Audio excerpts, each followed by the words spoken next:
Hello, lovely beings. I'm JJ Rose, and with me today for advanced episode 2 is my dear friend, and more than likely a dear friend of all of yours, Mr. Chucky Danger. Hi, everyone. Yay! So, Chucky, I need to publicly address you and just thank you for the months of work and collaboration that we have done getting this episode ready to go. I have had you read umpteen books, listen to tons of podcasts, and watch movies and listen to all hmm sorts of stuff. so, just so you, as the listener, understand how much went into this, that this wasn't just, oh, I really enjoyed Chucky and let's have a conversation. Like, there's been months and months of study and preparation getting us ready for today. So, in today, obviously, this is an advanced episode. Episode 1 is a requirement in order to understand what I'm getting into with episode 2. And this episode is going to be about the merging of worlds and the lifting of the veil, and also a teeny tiny bit about what the veil is. I feel like I've gone over that already, but we'll do a quick refresher. So I am going to explain a wee bit, and then Chucky and I are just going to rapid fire get into it so that we don't have to bend your ears for 2 days. Yeah, because that's months worth of information. Exactly. Yeah. So we're going to try and condense it. So, first and foremost, we are beings of light, i.e., we are spirits having a human experience. In this form, we are mostly invisible. So just think about that for a moment. In spirit form, we are mostly not visible.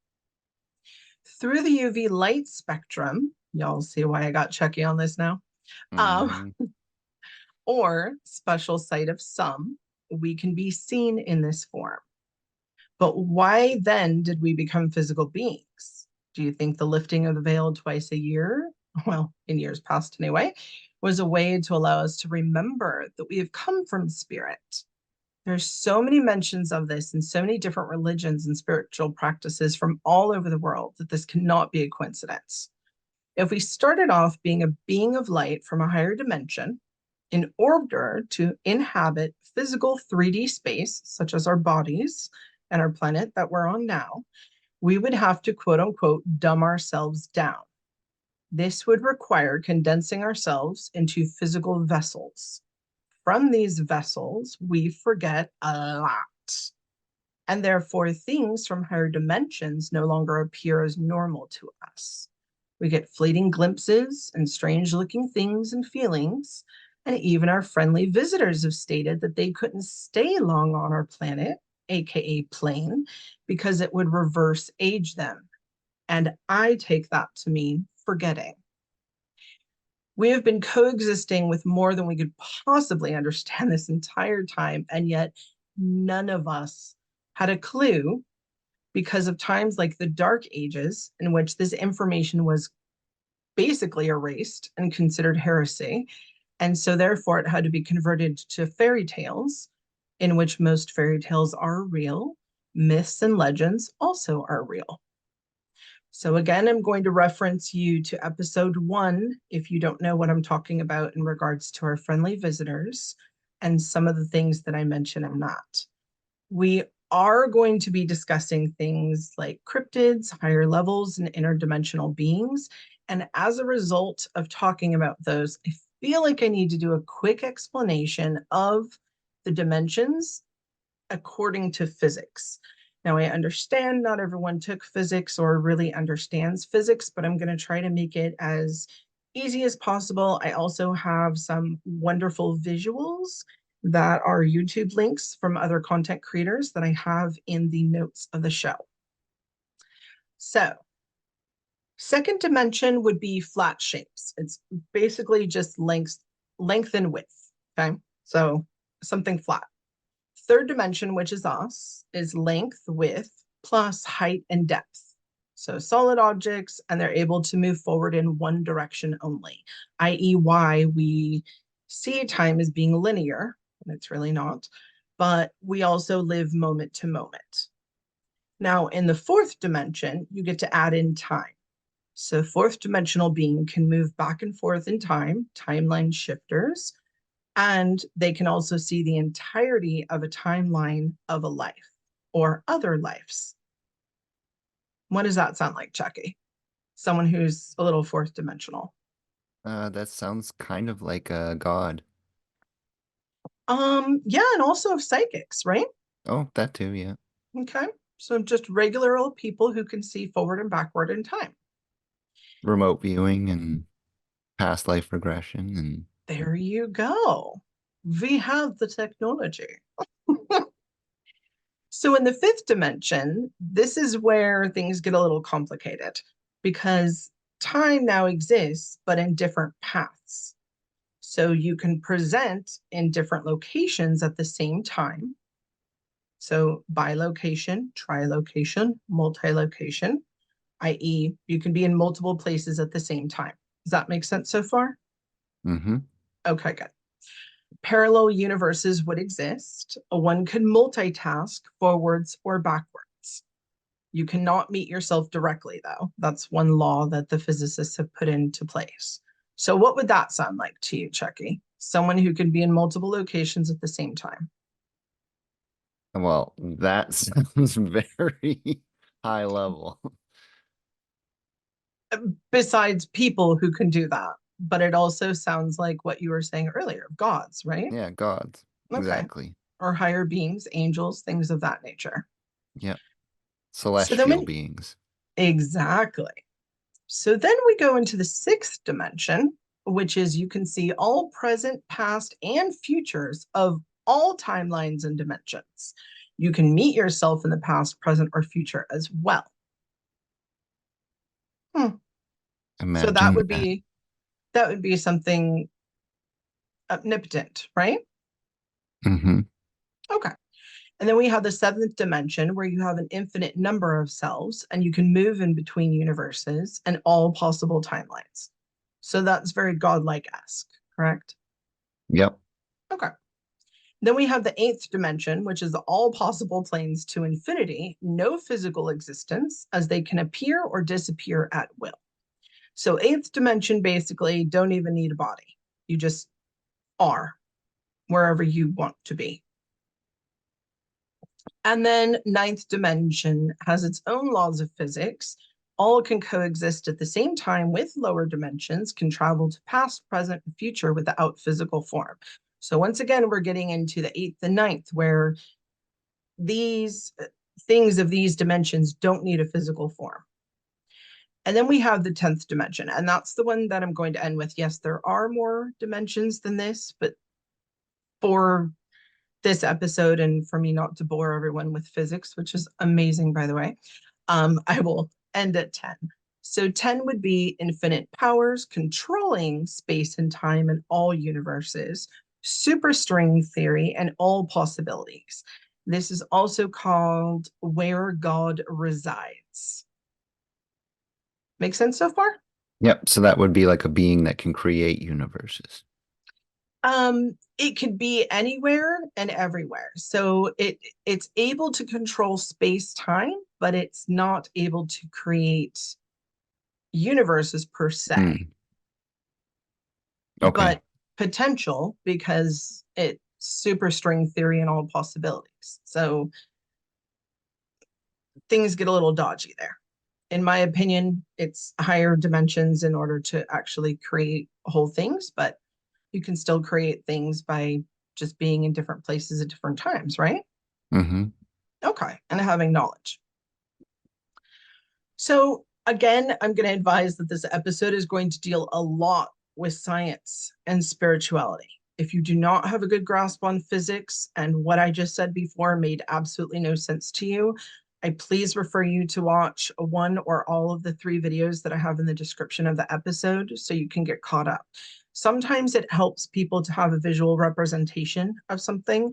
And these videos I specifically chose because I felt like they did really good jobs of giving physical representations as well as a couple examples. So these videos also help explain why and how things from a higher dimension would look or appear to us in the third dimension. And again, this is why I chose these specific ones. So please give those a watch. If you need to go ahead and pause, go ahead. That's what I'm doing this for. In the Kabbalah, they discuss 10 realms, 10 being the dominion of God. Also in Norse mythology and many others, there's 9 to 10 different levels. Usually it's a tree, and it's usually there's the base and then 9 above. So I'm curious, how did all these ancient civilizations have a grasp of complex physics far beyond our science did, right? And I know, Chucky, you and I discussed this at length of this is curious just how many of these kept coming up Mm-hmm. the deeper and deeper we went. So what we have done is we wanted to go through some of the basics and talk to you about some of the stories of old that talk about this transition from spirit to solid, if you know where to look and how to read the texts. So we're going to kind of add things during this one, but we're going to start with Atlantis because I figure if you're going to start, let's start old, right? Yep, Let's start this off with a bang. you gotta start back at the beginning. Always. That's typically a help. So in the book by Edgar Cayce, Atlantis, I highly recommend you read or listen to, depending on your liking. But it really delves into how when the world started, when these beings started, that they all started in a higher dimension, i.e., in a non physical form. So that would mean dimension 5 and up, correct? Yep. And these beings basically decided in mass in a group that they were going to take physical forms to experience the laws of this planet. And they understood at that time that when they took the physical forms, they would start to forget some of their higher dimensional reality. And when this separation occurred, there were two camps made. There was the law of one and the sons of Vallee. Yes, that name might ring a little bell for some of you. Once we get to the biblical stuff in a minute, we will definitely be coming back around to that. The law of one folks basically believed that they were all equal and love and concern for all was key. So the sons of Vallee, being the opposite, believed physical pleasures and doing things for one's own gratification. And they were therefore very self-centered and they treated others meanly. And we will get into the others, by the way. So the law of one, or light workers, if you will, and want to put it in today's terms, believed that these things that keep getting brought up in this book over and over and over again, okay? Things are the automatons. Yes. And so when we talk about automatons, when you really go into the deeper study of Edgar Cayce and you really start paying attention to what it is that he's writing about these things, at first it sounds like they were almost genetically altered creations who were used for labor, if you will. And, you know, in calling them automatons, it almost sounds like they're robots, right? But yet Almost. But they had feelings. right. And they had physical bodies. And Mm-hmm. so, and they could degenerate or degrade or die. And so as a result, that makes me feel that it was a genetically altered creation, meaning something, you know, part animal, part something else. And that, Satyrs, centaurs, that type of thing. oh yeah, and more. So the rift between these two camps really came when the law of one folks were saying, hey, these things have feelings. They deserve a life outside of just being our workers. And then the sons of Vallee believed that these things that were created for them, and therefore they could and should be lorded over. And the sons of Vallee really enjoyed being gods to these automatons, things, creations. And this is where we have our first, question. And, obviously some eyebrows were raised when we got to that part. So just to fall back a little bit. So originally in the Atlantis via Edgar Cayce, he was discussing where the Earth was originally described as all one landmass. So that would be what we term Pangea, right? Mhm. Where all the continents were together. And then in the first fall, which I find extremely interesting because he mentions two, the first fall is when it separated into five land masses, not the seven continents that we have now, right? Five. And then there was another fall in which that's now the seven continents, and that's when the actual hub of Atlantis was to be destroyed. And then now we get to the seven continents that we have today. And I find that interesting for a couple of reasons. A, obviously, I believe in science and Pangea was a thing. It makes sense. And also the two falls, you and I have done Archbishop Christina Rake's course on demonology. And she Mhm. goes way back, like as far back as there are written texts. And one of the things she mentioned with extreme authority, and when she gave all the evidence, it was awesome, but was that there was not just one fall with God and the Nephilim and the angels, but there were two. And this ties right into the Atlantis part that we were reading on and discussing. And I just found that curious that, again, we have things that are lining up. So you have biblical things that are backing up what the Atlantis stuff is backing up. And again, we have this rift. We have these law of one people who believe that everything is equal, everything should be loved, have rights. And then you have this other group that's like, no, we made them, or they were made for us, actually, is the term that they used. And therefore, we can lord over them and we can do whatever we want with them. And that's very interesting because it really goes into that ancient astronaut theory, right? Or Mhm. even into the Anunnaki, where they created these beings, i.e., humans, in order to be their slaves. And then there was one group that was like, hey, these things actually have feelings and like, we can't just leave them here, to die. And that the other side was very much like, no, we're just going to peace out. Like, we don't even care. We made them Enki and Enlil. Enki and then Lil. Yes. So something that ended up coming up when we were talking about Atlantis and that work was Lemuria, right? Which I'm sure everyone has heard about at this point. It was a rather new name and concept to me as of the last like 6 months. I heard it somewhere. I really didn't know what people were talking about. Had to go down the wild world of TikTok.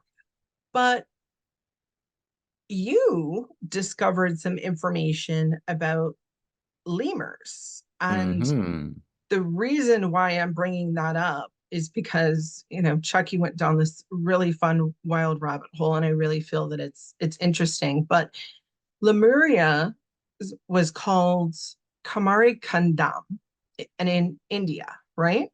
Yep. Okay.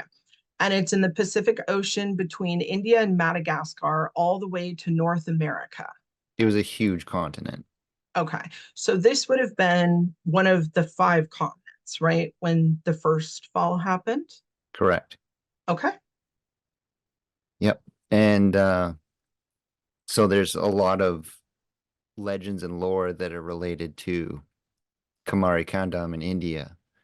And I started looking at animals that live on Madagascar because it's kind of the last remnant of the continent of Lemuria. And I started realizing that they got a huge genetic diversity. There's 109 species of lemur just on that one large island alone. Like that Which seems is intense for one species of animal. very. Now, the interesting thing about that is a lot of these species, they look just like the other. The only way you can really tell is when you give them a DNA test, and then they start showing that they're not the same creature, but they just look the same. Hmm. Now, where they start to express this diversity is if one species goes extinct, genetic genes will start expressing in the ones that are kind of like sleeping. They look the same, but they're not. Then all of a sudden, they'll start looking like a totally different species of lemur. So it's almost like if one goes extinct, the other one's genes activate Exactly. in order to kind of fill in the ecological gap. Yep. It's quite amazing. Is anyone out there listening seeing the parrot? Well, we're going to get to that, but there's some huge parallels in what we're going to keep talking about. Keep going, Chucky. I'm sorry. I'm getting very excited. All good. So there's new species of lemurs being discovered all the time. Madagascar is still a very undiscovered land. Um, the coolest species is actually called a mouse lemur, and it's like the size of your pinky tip. They are so tiny. But lemurs themselves, they're a little bit of a derpy animal. They don't see color very well, and they're adapted mostly for nocturnal lives. Um, they're well known for their singing. So they'll wake up in the morning and they'll sing to their spouses, and it's actually pretty neat. Oh my But God. since they live nocturnal lives, um, they're most likely adapted to seeing in the ultraviolet spectrum. But since that study hasn't reached Madagascar yet, it hasn't been done yet. But anything that really is nocturnal Mm-hmm. expresses a lot of ultraviolet tendencies. Like they'll express that color if you put a black light on them. You'll see all kinds of different colors you don't normally see on a lemur. So it's interesting because the whole reason, besides just the name Lemuria and lemurs, that this also got brought up was their eyes. Because their eyes, if you've ever seen a lemur before, their eyes are extremely, go Google it right now. Okay, good. Um, so when this started getting brought up and you were bringing some of this information to me, it really made me think about the legends of the Moon-Eyed people, where um, in part of the eastern United States, part of the native people, when colonizers stepped in, they started asking them, and they were like, "Oh yeah, well there were these moon-eyed people. They were all nocturnal. They were people, just a little shorter, but they had these huge eyes, and they only came out at night. And so we called them the moon-eyed people. But basically, the natives of that area killed them all, and so they went extinct, or so people think. So when you bring this up, and also bringing up how they have genetic material that isn't really active or used until one of the other species passes away, and then all of a sudden it starts expressing. Hmm. And that's something that I know is going to bleed over into episode 3 that I'm doing with Alan from the podcast If You Have Ghosts, You Have Everything. And in a recent discussion that he and I had on his podcast, we were talking about how he hates the term junk DNA, because he doesn't believe that we would have all these different sequences of DNA and it's just junk. That makes no There's sense. there's no such thing as junk DNA. Well, and if everything on this planet is used to its absolute perfection, it makes no sense, right? Like God isn't a space waster. So when you bring up how these lemurs have these genes that don't express until one strain starts dying off, and all of a sudden they express in order to fill in that ecological gap, that is extremely fascinating and interesting to me. Hmm. And the name lemur itself is derived from the Latin lemures, if I said that right. Lemuria. Lemures. Um, Lemuria.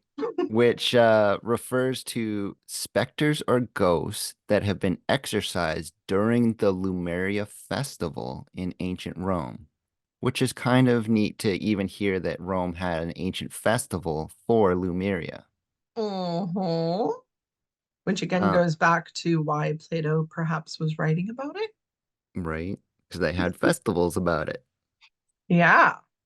But also interesting because it's lemur itself being derived from that Latin name, lemurs, refers to specifically ghosts that were, or spirits that were exorcised during this festival of Lemuria, which can definitely go into, as some biblical people will say, the souls of the fallen or the Nephilim. It could also refer to lemurs being the last remnant of Lemuria. Indeed. Now, what would be another definition of a ghost? Spirit.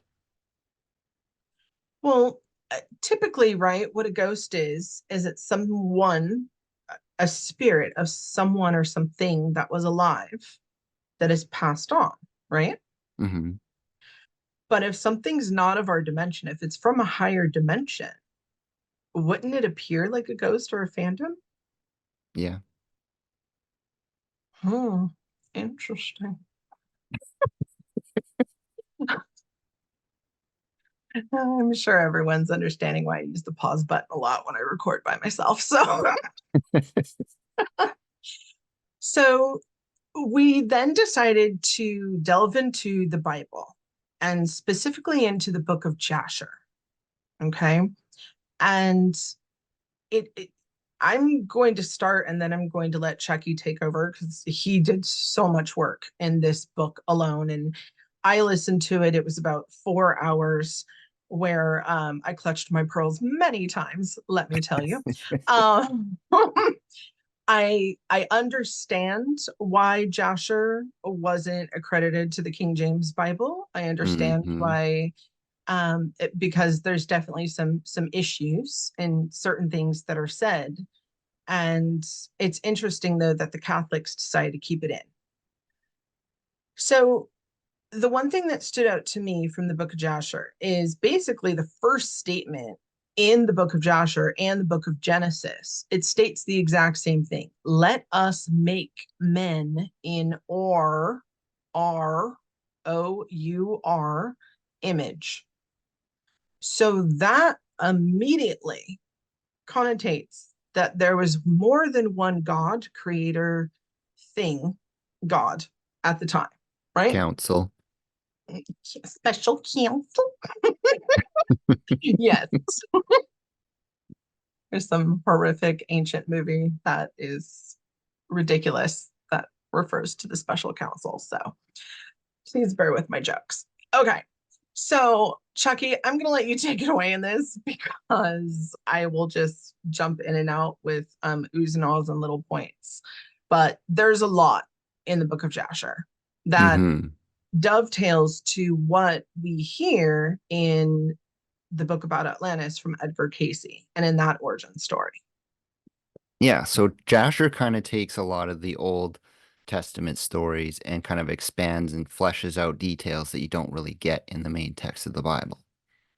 Um, all these people had extremely long lives in the beginning, um, living as much as like 900 and some years old. Like that's an absurd amount of time in today's standards. Mhm. It's hard to even imagine what you would age like. But those people kind of would seem like gods to us if they lasted that long, don't you think? Oh, absolutely. And some of the stories it was talking about women having children when they were like 450 and 500 years old. So, to answer your question about how they aged, it wouldn't be similar to us. Not You at know, they all. they wouldn't be dried up prunes and then just living that way for another 800 years, right? I mean, it's very Yeah. apparent to me, not only knowing physiology and being a female and understanding how that works. But if you're 450 years old and you're still bearing children like there's nothing to it, that tells me that that would be like someone in their late 20s, 30s to our age scale. Hmm. That's just a really long time to live. Now, the Book of Jasher mentions Enoch quite heavily, just like it does in his own book of Enoch. And, he ruled over the sons of men as king of the world, basically. Everyone came to him for information, and he eventually got to the point where he got sick of people and would seclude himself away into caves or whatnot to worship God. And he spent less and less time with people and more time with God.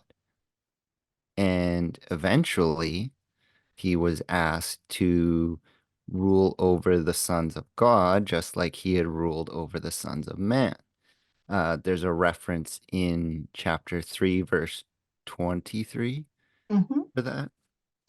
So the important thing for this, and I know you and I went back and forth on this, but this pretense of a ruler such as Enoch, and then there are others as you get deeper into the chapters as it goes on, that these very long living ruler type people who have this wealth of knowledge and information, they are with the people on earth, or the sons of man, quote unquote, right?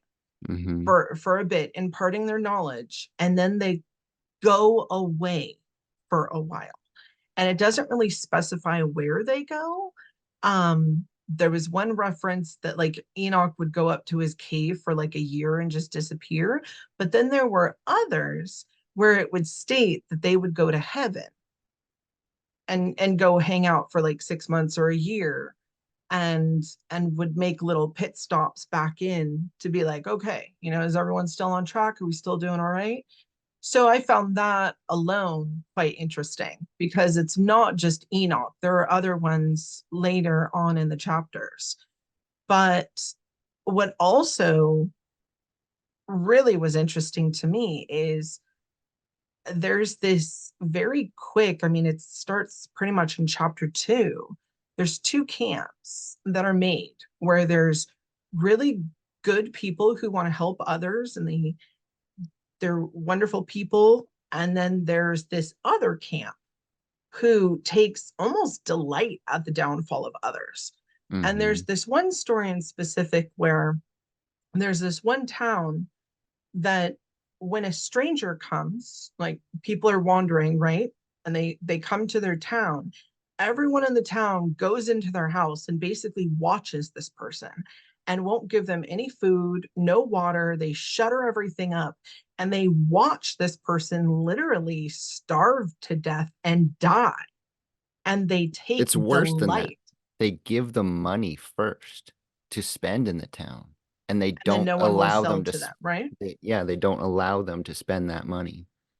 And then once they die, they take all their possessions and reclaim the money. That's even worse. Yeah. All of it's terrible.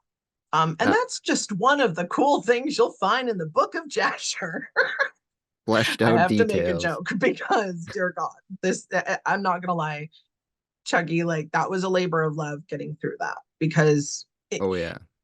not only, I mean, 4 hours, whatever, like I can listen to something for 4 hours. I had to keep stopping because there were parts of it that were so absolutely revolting to me that I would just have to take like a timeout and go watch like a video of a puppy, just doing something cute just to take a moment. But there were also these camps where when people would wander through, they would immediately give them, water, wine, bread, food, whatever they needed in Blessings. order, yeah, in order to wherever they were going next, right?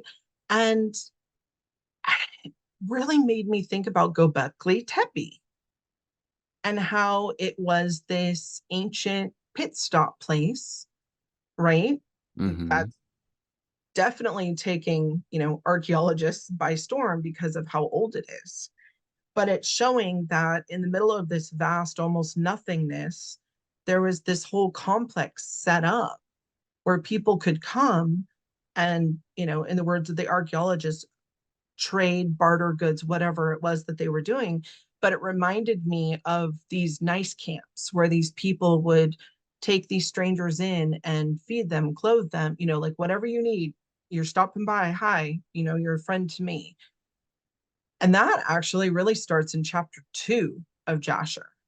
Mm-hmm. And then we start getting into the really weird and interesting stuff.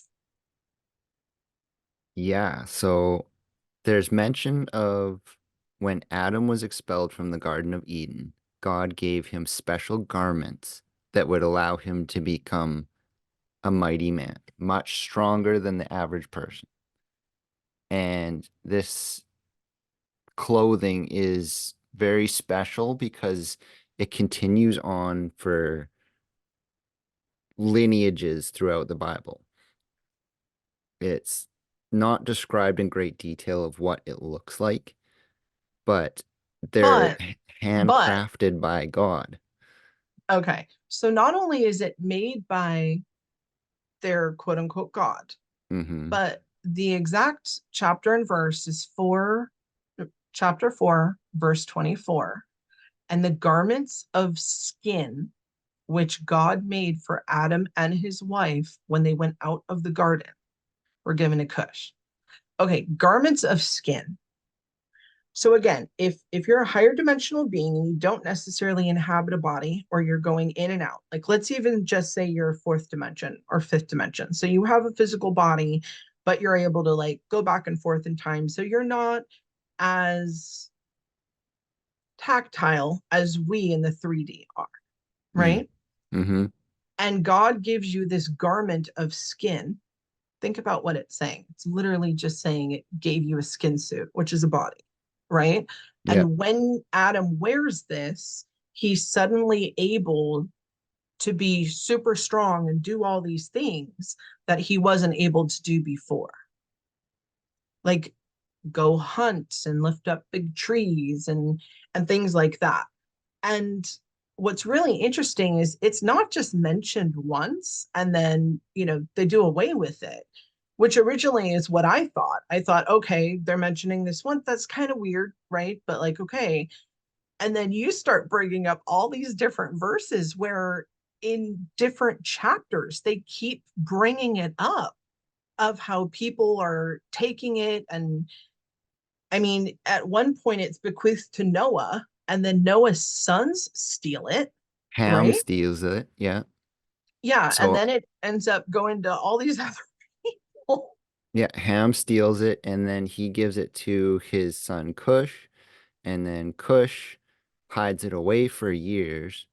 And in his old age, he has a newborn son and he names him Nimrod. And that might sound familiar. And then he imparts the suit to Nimrod. And Nimrod then becomes a mighty man in the land and becomes king of the world. Hmm. And that's in like chapter 4, right? And then Hmm. all the way in chapter 6. So when I say like this is all spread throughout this book, and it's a long book, by the way. So in chapter 2 and then in 4, okay, all right, they're kind of close together, right? And then all the way in chapter 26, it's randomly mentioned again. Because that's where it gets picked up. Nimrod lived a long life. He survived what I might call the second destruction, Mm-hmm. um, during the Tower of Babel event, where the nations get divided. The one language that they all spoke got divided into 70 languages, Mm-hmm. and they were imparted different gods to look after these nations.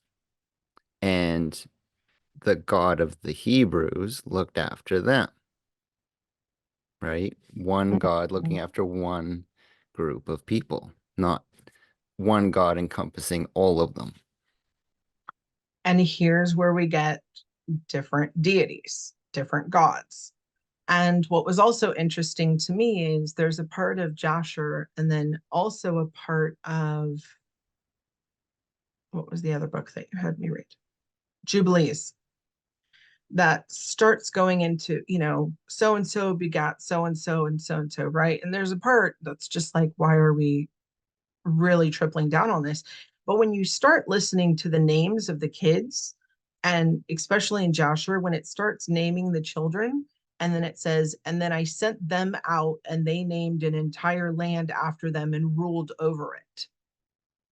Well, ruling over who? If they're supposedly the only people on the planet, how do they go and create their own city and rule over all these people that supposedly aren't there? Just like the whole Cain and Abel thing, right? So Cain kills Abel, and then Cain takes off and marries a woman from the land of Nod. Well, if Adam and Eve, Cain and Abel are the only people alive, who the heck are the people from the land of?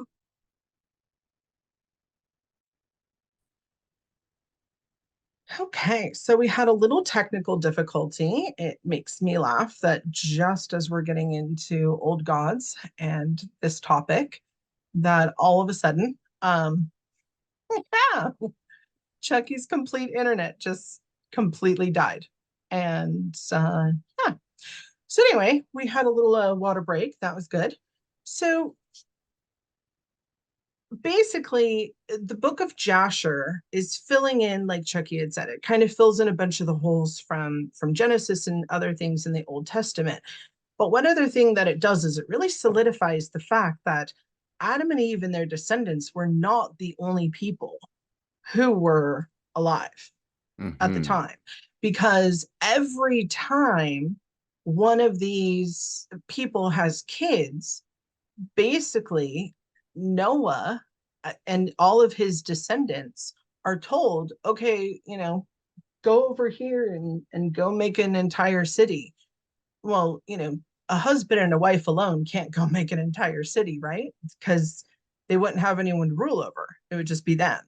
But they basically just went and ruled over all of these people.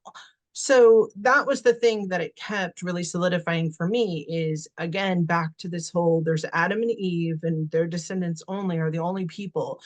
No. And even when it talks about Cain going off with the people of the land of Nod and then the Canaanites, and if you start really paying attention to these different cities names, they're all named after whoever was the ruler, right?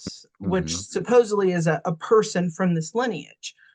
But yet, when you go back into some of these places and their origin stories, they state that their name was named after their god. So Exactly. in the Bible, you're reading ruler, meaning, oh, okay, they were, the leader or the king or the ruler of that area or city or township.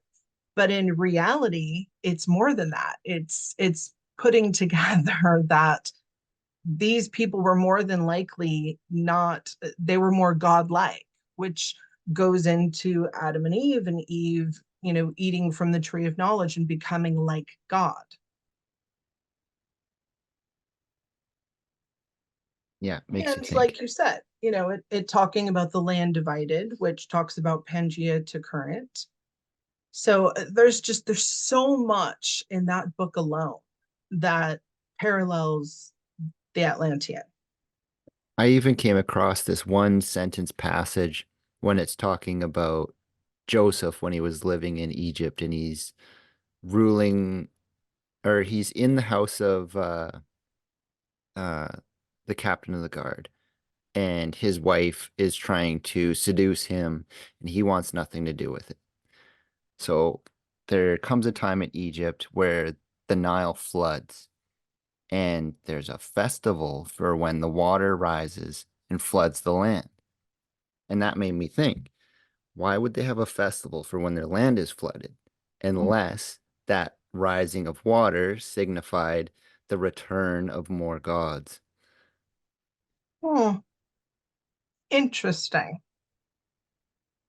And one thing to note on that specific verse, because I remember reading it and and picking this out, it discusses how he is more beautiful and different than anybody in the land. And that people are able to take notice of him extremely quickly. Like everyone knows he's a not from here.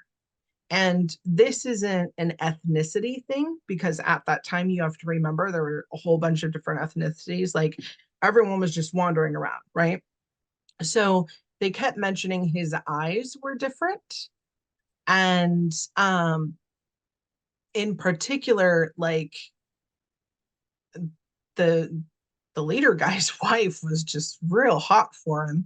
And that even goes back into the story with Abraham's wife, Sarai, or Sarah, as she's Mm-hmm. known in later, and how she is so beautiful that he literally like tries to hide her in a box because everyone's trying to come at her. And at one, and then he's saying, oh, this is my sister, or who, like he's making all these things to pretend it's not his wife because everyone's gonna try and come after her. So I mean, yeah, there's being beautiful, but like, let's keep it real. Why would somebody be so abnormally beautiful and different that everyone's, I don't know a nice way to put it, everyone's trying to bang this person? Like, I don't even know a nice way to put that. So that's just what I'm saying. So that even stuck out to me and was extremely strange.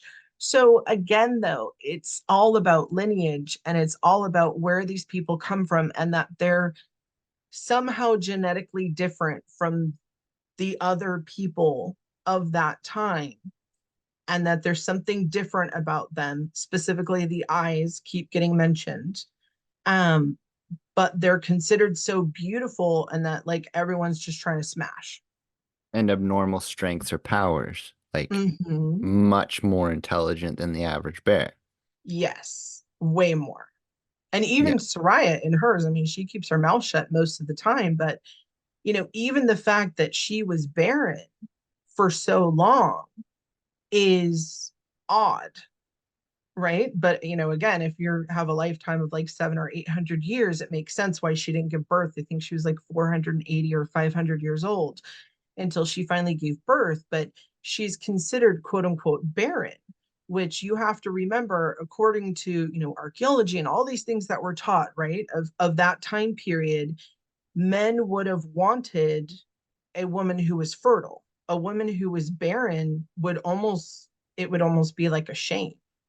Hmm. And yet this woman is barren and it's clear and obvious she doesn't have children, and yet everyone is like super attracted to her to the point where he has to like pretty much like cover her, and even when he does, people are somehow able to see past that. So that in and of itself is very, very weird. I digress. We're going to move on to our next block of what we trust me, we will circle back to this, I promise. So the next one that I want to talk about were the Essenes. And the Essenes were basically the group of people who lived way out yonder. And this is where we got the Dead Sea Scrolls from. So these would have been more of a Gnostic type people. They were definitely, diverged from the normal, Jewish people or Christian people of the time, and they lived a very different way of life. They were pretty much sequestered, if you will. Now, obviously, the land has changed quite a bit in 2000 years, but the way that it looks now of the area that they lived in, I mean, it was harsh desert. Like, why would you want to live all the way out there for absolutely no reason? It's kind of like the Nazca lines. Like, it makes no sense. There's no water, there's no vegetation, there's nothing. But that makes me think at the time that they lived there, that they kind of kept to themselves and that there had to be a better way of living there because there were a ton of them. And what's really interesting, though, is when you delve into the Essenes and what it is that they believed and why they stayed away from the cities and the masses of people, their entire way of living was to be of the law of one. Yep, I Hmm. said it. and remain as pure in body form as possible. So what they ate was extremely, well dictated. They did a lot of fasting.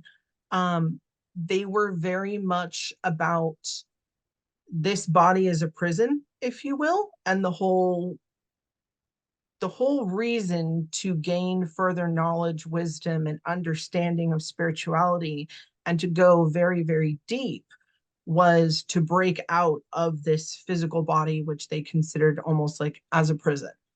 But here's something really, really interesting that ended up coming up when I was researching them a little bit. The ancient Essenes, now, mind you, this is like, 2,500 years ago, 2,000 years ago. Their their writings and their civilization, they were considered ancient back before Christ showed up. So if they were considered an ancient peoples, right? And supposedly everyone just came into existence only 5,000 years ago. Oh, I rub my head every time I say that, but people believe that. Um, if they were supposedly an ancient order, right? This dovetails into civilizations going back 10, 15, 20, 50,000 years ago, in which their beliefs and their order was already there and established. And there were so many ties between the Essenes and ancient Atlanteans, and even the things we were reading in the book of Jasher with, the good people of how they would act, that it was too coincidental to not be mentioned. And another thing is that they also acknowledged there was another Christ who came before Jesus Christ that we all know from 2,000 years ago. So that's also a little interesting factoid. And again, some of this stuff you're going to hear, you're going to wonder, why am I not going into it? We'll be going into it either here or in number 3. So then Chucky and I decided we were going to check out the Anunnaki's origin stories. Chucky, take it away. So these beings came here and they did not want to do or could not do the physical labor. So they created humans and modified them to be their slaves, to mine for gold, supposedly to reestablish the atmosphere on their planet. So the legend goes. But they genetically manipulated them, so like the creation myth. Mm-hmm. And there was a division between Enki and Enlil, the law of one, and the sons of Belial as to how Mm-hmm. to treat these. And yeah, so they manipulated them all. As experiments, they don't typically come all out the same, and it makes sense because there would be different ones for various jobs. Big ones like giants to do lift giant megaliths, maybe, Mm-hmm. and small ones to get in the nooks and crannies, maybe. Well, I mean, if you think about mining, right? Like you're not going to send down someone who's 7'5", 450 pounds down into like a little crevasse in order to go mine for gold, right? Like No, you're going to take someone who's more like 2 or 3 feet tall and who has tiny little hands like a and who dwarf can maybe, yeah, and who can see well in the dark, like a dwarf legend who's or a also known for digging in the ground. and you have the gnomes as well, which are known for working within metal within the earth, right? Yep. So, in the Anunnaki story, the reason I wanted to bring this up, besides the fact that I think all the major ones should be talked about, is it has a very clear origin story that's pretty much on par with everything we've heard before. Basically, these beings came here, they didn't or couldn't do the physical work they needed to do to work the land easily. So they modified whatever was here to become their slaves, or AKA rule over. right? Because Hmm. they enjoyed having dominion over these beings. And then there was this fissure in the group of whoever these people were that came here, in which half of them felt like, hey, we created these beings, they have feelings, they're actually pretty cool, like we need to give them knowledge. And this other group that was like, no, we're too good for that. No, no, no. Like, keep your in your pants and do not mesh with the underlings. And then, the group that thought these things have feelings and we should love them and, teach them things, these are supposedly the ones that, were mating with human women, or quote unquote sons of man, and then having these very odd children, right?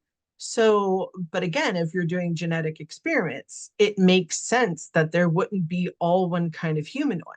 And as we know with anything, as it comes to science, usually, like when you're doing experiments, not everything comes out the exact same way every time. So it makes sense that there would be different types of quote unquote humanoids at the time, which we actually have archaeological evidence of. We have the pygmy type people. We do have people of larger stature. We have all these different looking people. I mean, if you just look at people in the world, different ethnicities alone, different ethnicities in their bodies are geared for certain things, and not all of it makes sense.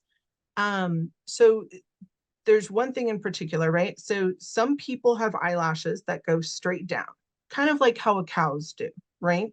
I know you have cows, so that's why I mentioned the cows. Yeah. Some people have eyelashes that go straight down, they cover their eyes. And other people have eyelashes that kind of go straight out or they curve up, right? I'm talking, before we get into all the makeup and the curlings and all that stuff. The reason why some people have eyelashes that go straight down is they typically live in a land that has either dust, snow, or sandstorms. And so that genetic thing of just those eyelashes facing down is to protect their eyes from that part of the elements that they are accustomed to and or potentially exposed to. And that's just a little thing, right? And then we get into skin color, which that's one of those deals that I just don't understand why it's 2024 now. Yes, 2024 now. And people still have issues with that. But some people have more melanin in their skin because they live in areas that they are exposed to more sunlight. And Hmm. therefore, the darker your skin is, naturally, the more pigment, the more melanin that you have in your skin, actually you need more vitamin D. And so I used to make this joke with one of my friends who ended up moving to Michigan. And I was like, why would you move there? Like it's like moving to the ice shelf. You only get sunlight like 3 months a year. And I know I'm exaggerating. Sorry to anyone who lives in Michigan, but it's very cold. And they were joking, and I said, well, make sure that you're drinking a lot of milk and a lot of vitamin D. And they were cracking up because there's a very big Slavic community that lives in that area. And they were saying, yeah, like whole milk and whole cheese is like a whole thing here because a lot of Northern Europeans descended on that area and kind of lived there. And we were joking about it, but then I started thinking about it.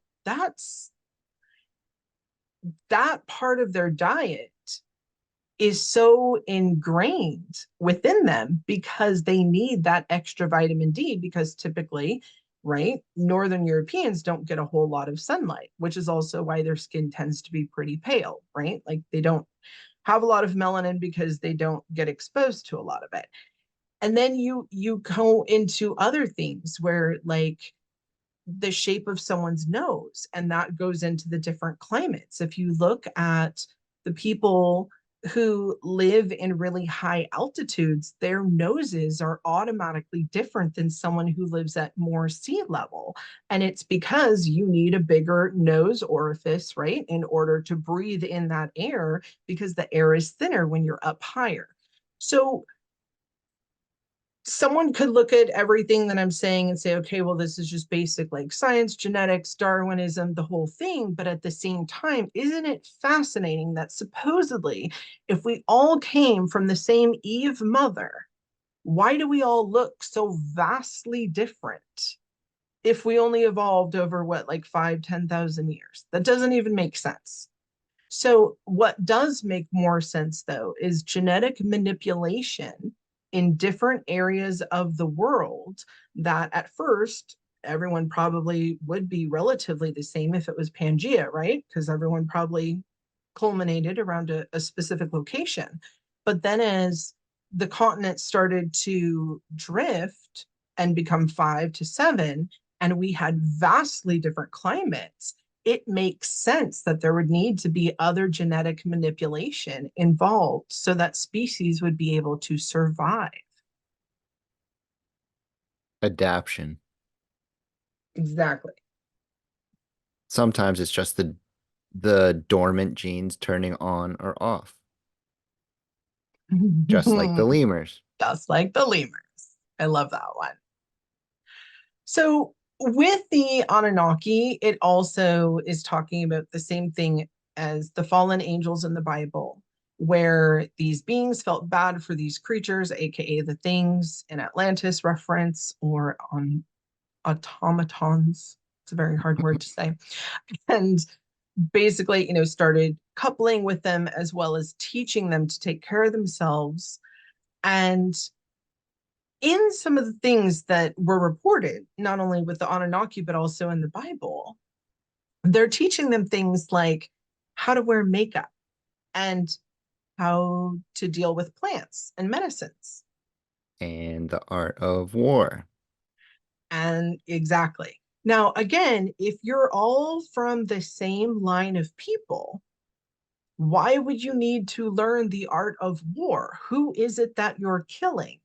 Unless there were other peoples and other things that were at war.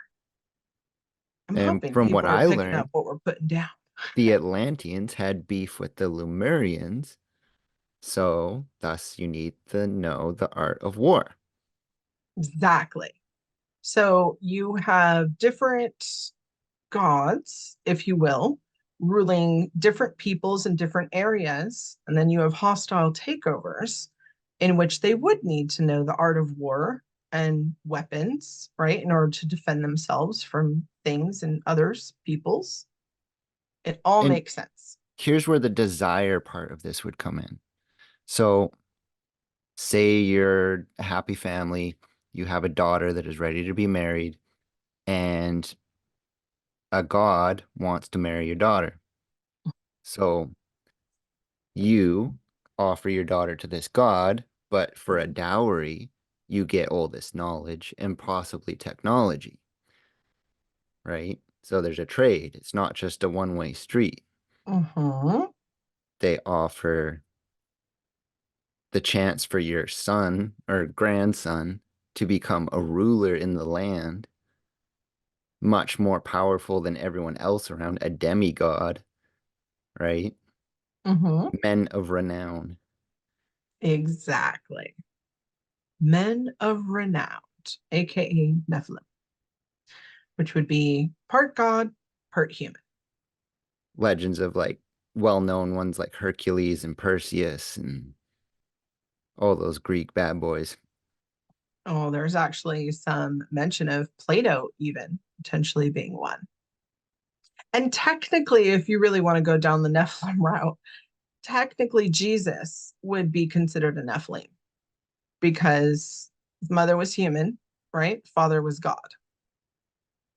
Mhm. That's I'm just the going to let everyone description. blink for a couple times with that. So the Hindu Vedas state that the next cycle will be when the gods come back to live with us. And what I say to that is they've never left. The only thing is that we just stopped seeing them.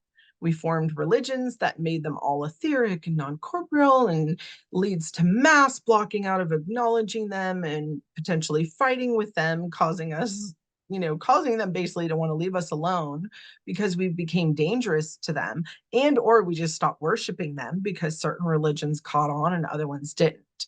Now, what they call gods, and even what we're calling gods at some point, right? We would potentially call interdimensional beings, or some people would call them aliens, right? Yep.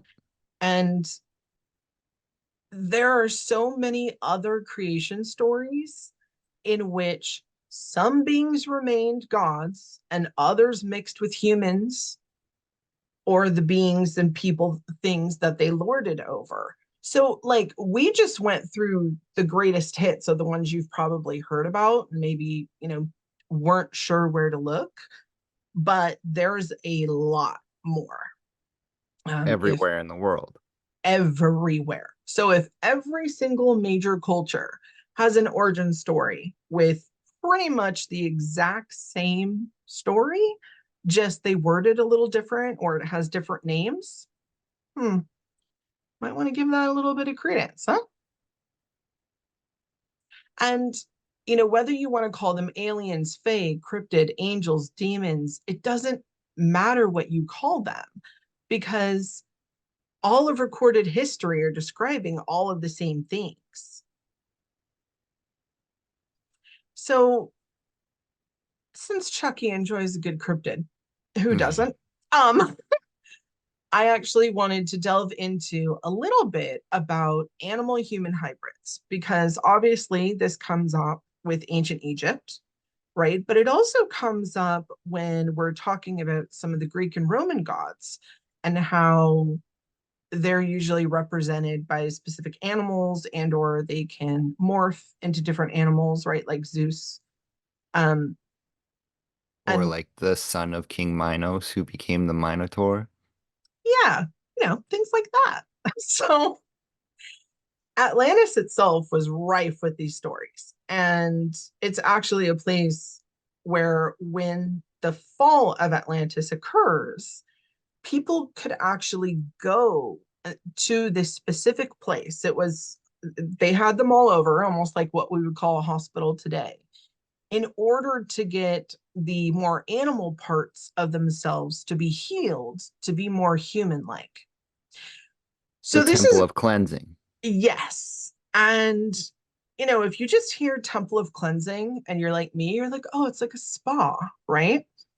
And it sounds really, really awesome until Edgar Cayce starts describing, like, no, this person was part animal. And then you're thinking, oh, well, this makes sense with some of the things that we've seen all throughout mythology and history. So, what was really interesting is as we started to proceed down this little rodeo of a of a direction, Chucky starts looking in the book of Jasher and starts finding all of these different references. Yeah, so there was a couple different cryptid references. They mentioned satyrs just offhandedly, like, oh, we can't go out into the wilderness. There's satyrs there. Mm. Or there's one reference where it was a soldier. He's encountering these group of beasts that has just slain a bunch of cattle. And from the middle down, they were the shape of the children of men. That's their wording. And from the middle up was the likeness of a bear, but it had a tail between the shoulder blades that reached the ground. And this beast would use that tail to smite said soldier. Like, that just sounds wild. That kind of reminds me of the tale of one of those dinosaurs. Yeah. I mean, Like a Stegosaurus or Brontosaurus tail, right? Like they're just huge and super powerful. yeah. And it would be fairly long. Hmm. Uh, and then in chapter 43 in the book of Jasher, Jacob is mourning the disappearance of Joseph. And so his sons come back with the lie that Joseph's been killed, and they bring back the Technicolor Dreamcoat, which is covered in lamb's blood. And so he orders them to go out into the wilderness and bring back the beast that has slain his son. So they find the first one that they come across was a wolf. And they bring said wolf to Jacob. And he asks the wolf, "Why did you kill my son? Why did you slay him, take him from me?"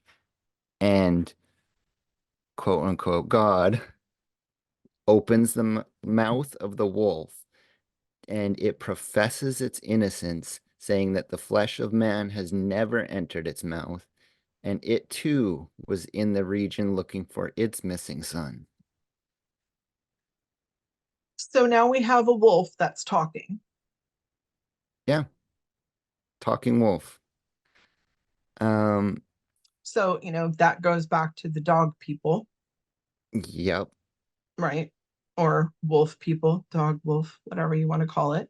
Okay. cynocephaly. Uh-huh. And, remember that there is actually a ton of information stating that these dog people lived, and I think it was Saint Christopher, right? Who was apparently part of their tribe, and that they actually traded with human beings. So here again, we have another reference to there was more than just human beings on the planet that people were interacting with. Hmm. And then in another reference, I came across one description where from the waist up, it looked like a man, but from the waist down, it looked like an animal. And these were feeding on a flock of sheep.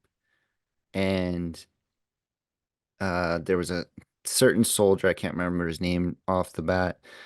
He slain one of these beasts. And when he took it back to town, they actually created a holiday with his name on it for killing said beast. Well, does it ever state that the beast was like hurting people?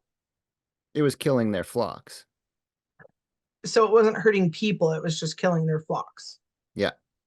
So they And they went to were war. super stoked that he went out and killed this thing Yeah. that looked part human.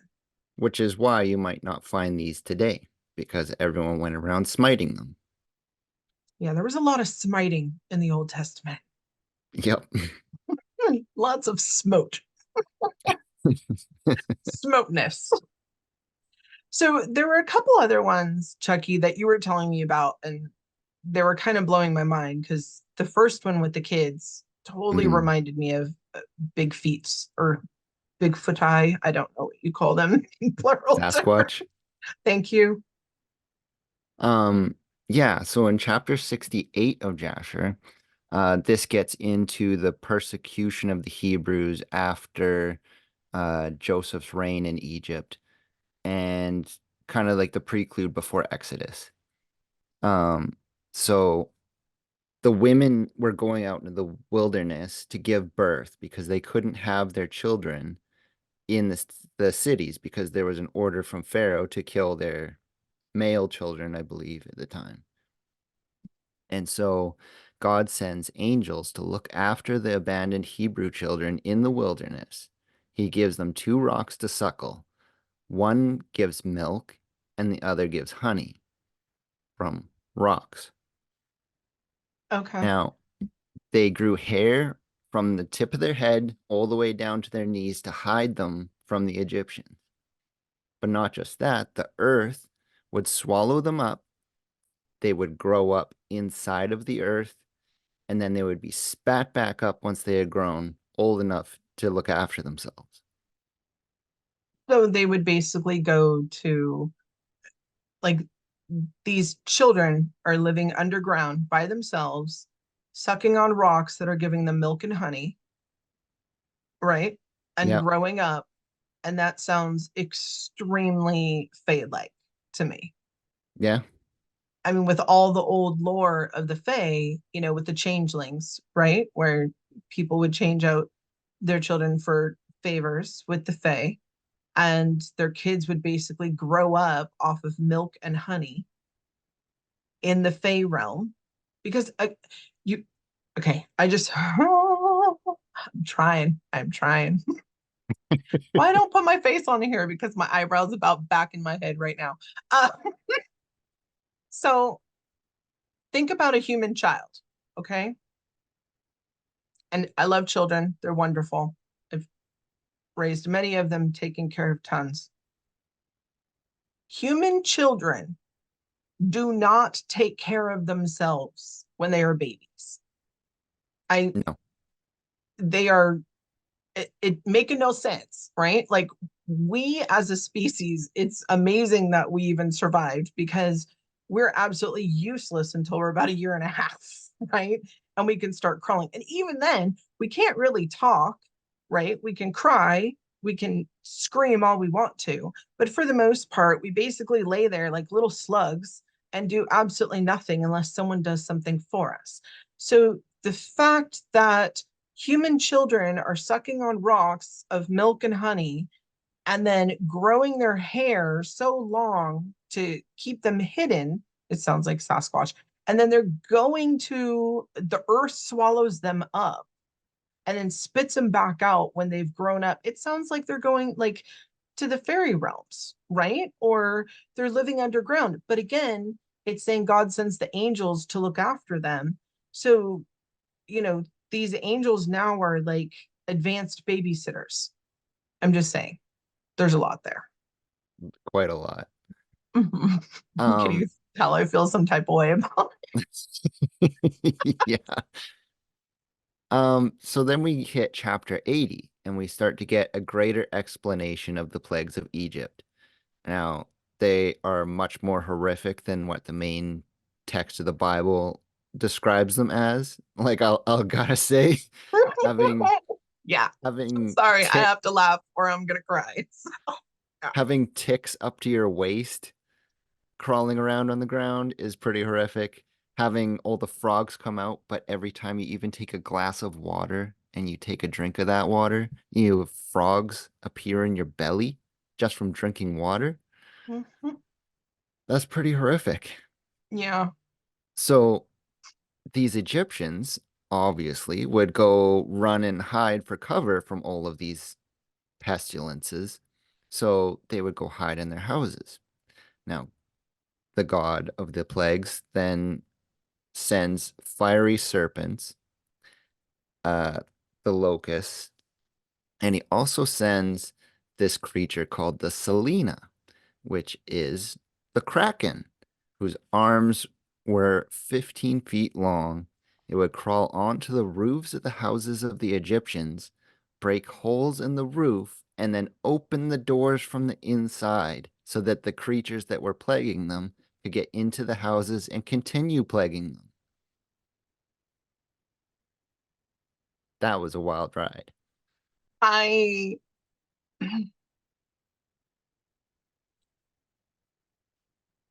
fiery serpents. Let's start there. I have to start somewhere. Obviously dragons, right? And then They're referred to more than once in the book of Jasher. right. And you know, history and mythology and lore is rife with them. So if again, every single culture all over the entire world has something with the fiery serpent, aka dragon, there has to be some there, right? And AKA dinosaurs. precisely. And then we have this Kraken thing, which definitely sounds, I mean, the first thing that went through my head was probably like a giant dinosaur type thing. 15-foot long arms. Yeah. That was measured So, out in cubits, but I did the conversion and that's what it comes out to. 15 feet in our modern measuring system. so that's over two Shaqs, Shaquille O'Neal's. Yeah. Okay, just in the arm. That's the arm reach of these things. So again, you know, the Bible is talking about these cryptids, right? And it's very easy to say, oh, these are allegorical metaphor. Okay, seriously though, in the book of Jasher, like they go into very great detail. And obviously, you know, being a witch and knowing more witchcraft lore than I'd like to admit to sometimes, I can tell you some of those plagues and things are definitely true. but also, I mean, these ones in the Bible were absolutely horrific. And that is bad magic. Just saying. Now, since we're with biblical people and cryptids, I figure I'd throw this one in for y'all.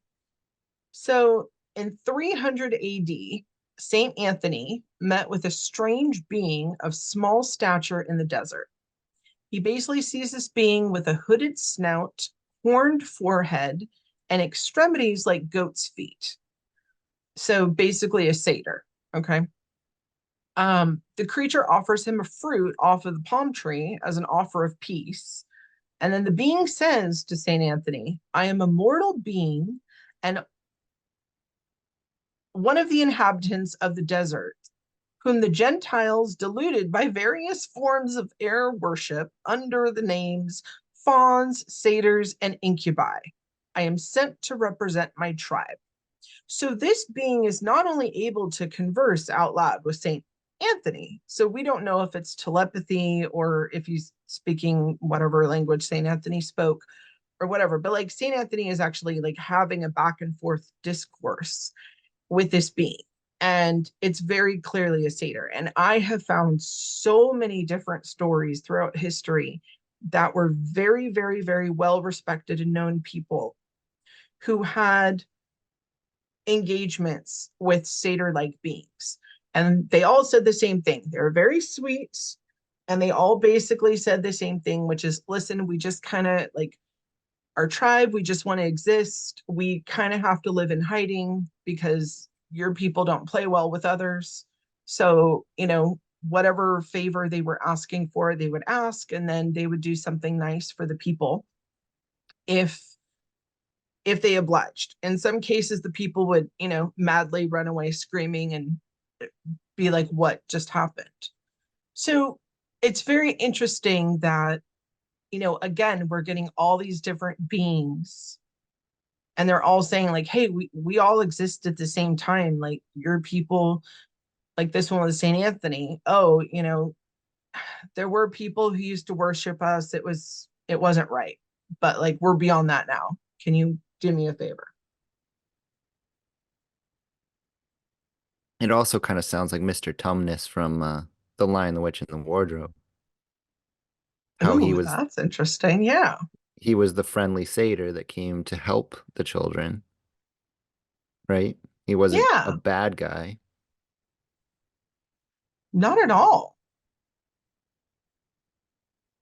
I mean, we obviously most people by now know about Ezekiel, right? But Ezekiel describes the cherubim as full of knowledge.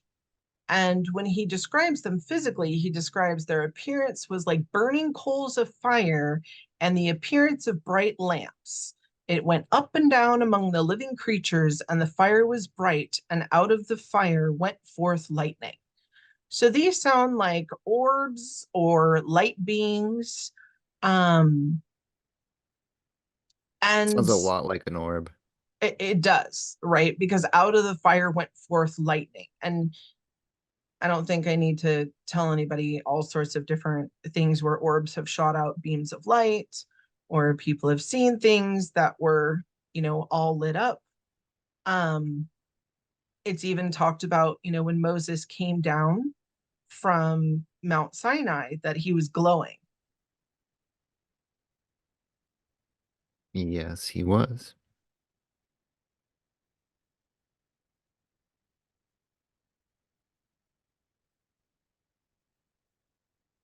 So the Hebrews used to call these beings who were between angels and man, right? So there was a differentiation between they're not angels, they're not man, there's something in between, and they called them Sedaim.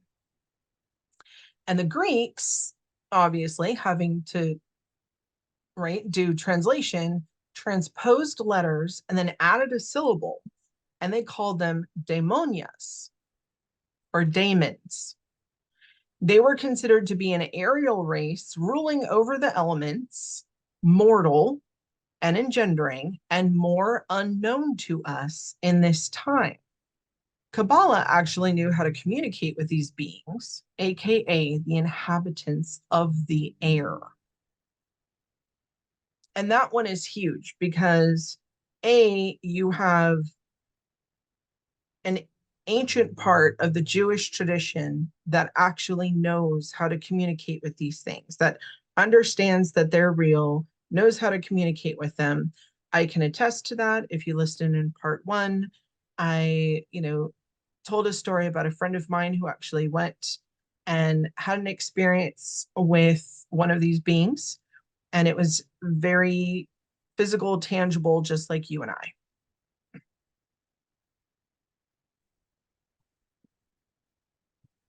Okay. There's also the Dogu tribe in Africa. Um, they've got remains of drawings done in 4300 BC, in which clearly depict someone in a spacesuit or helmet.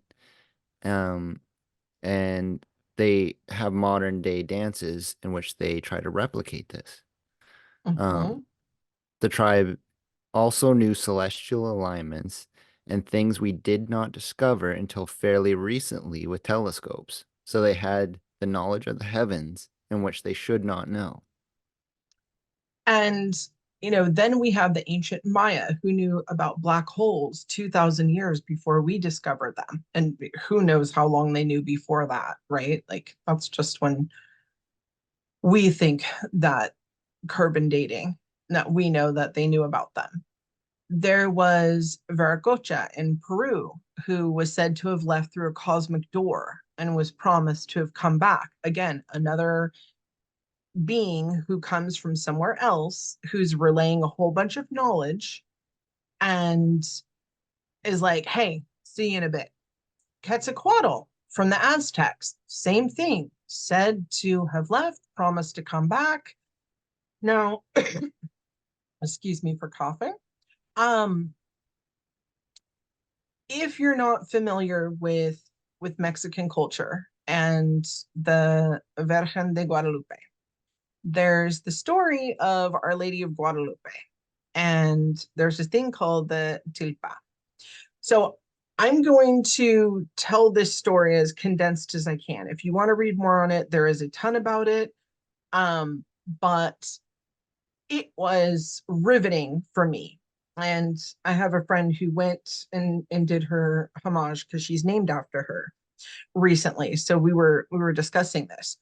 So basically, the story goes is back in the 1500s, there was this young Aztec boy, right? So he didn't really speak Spanish, he spoke his native tongue.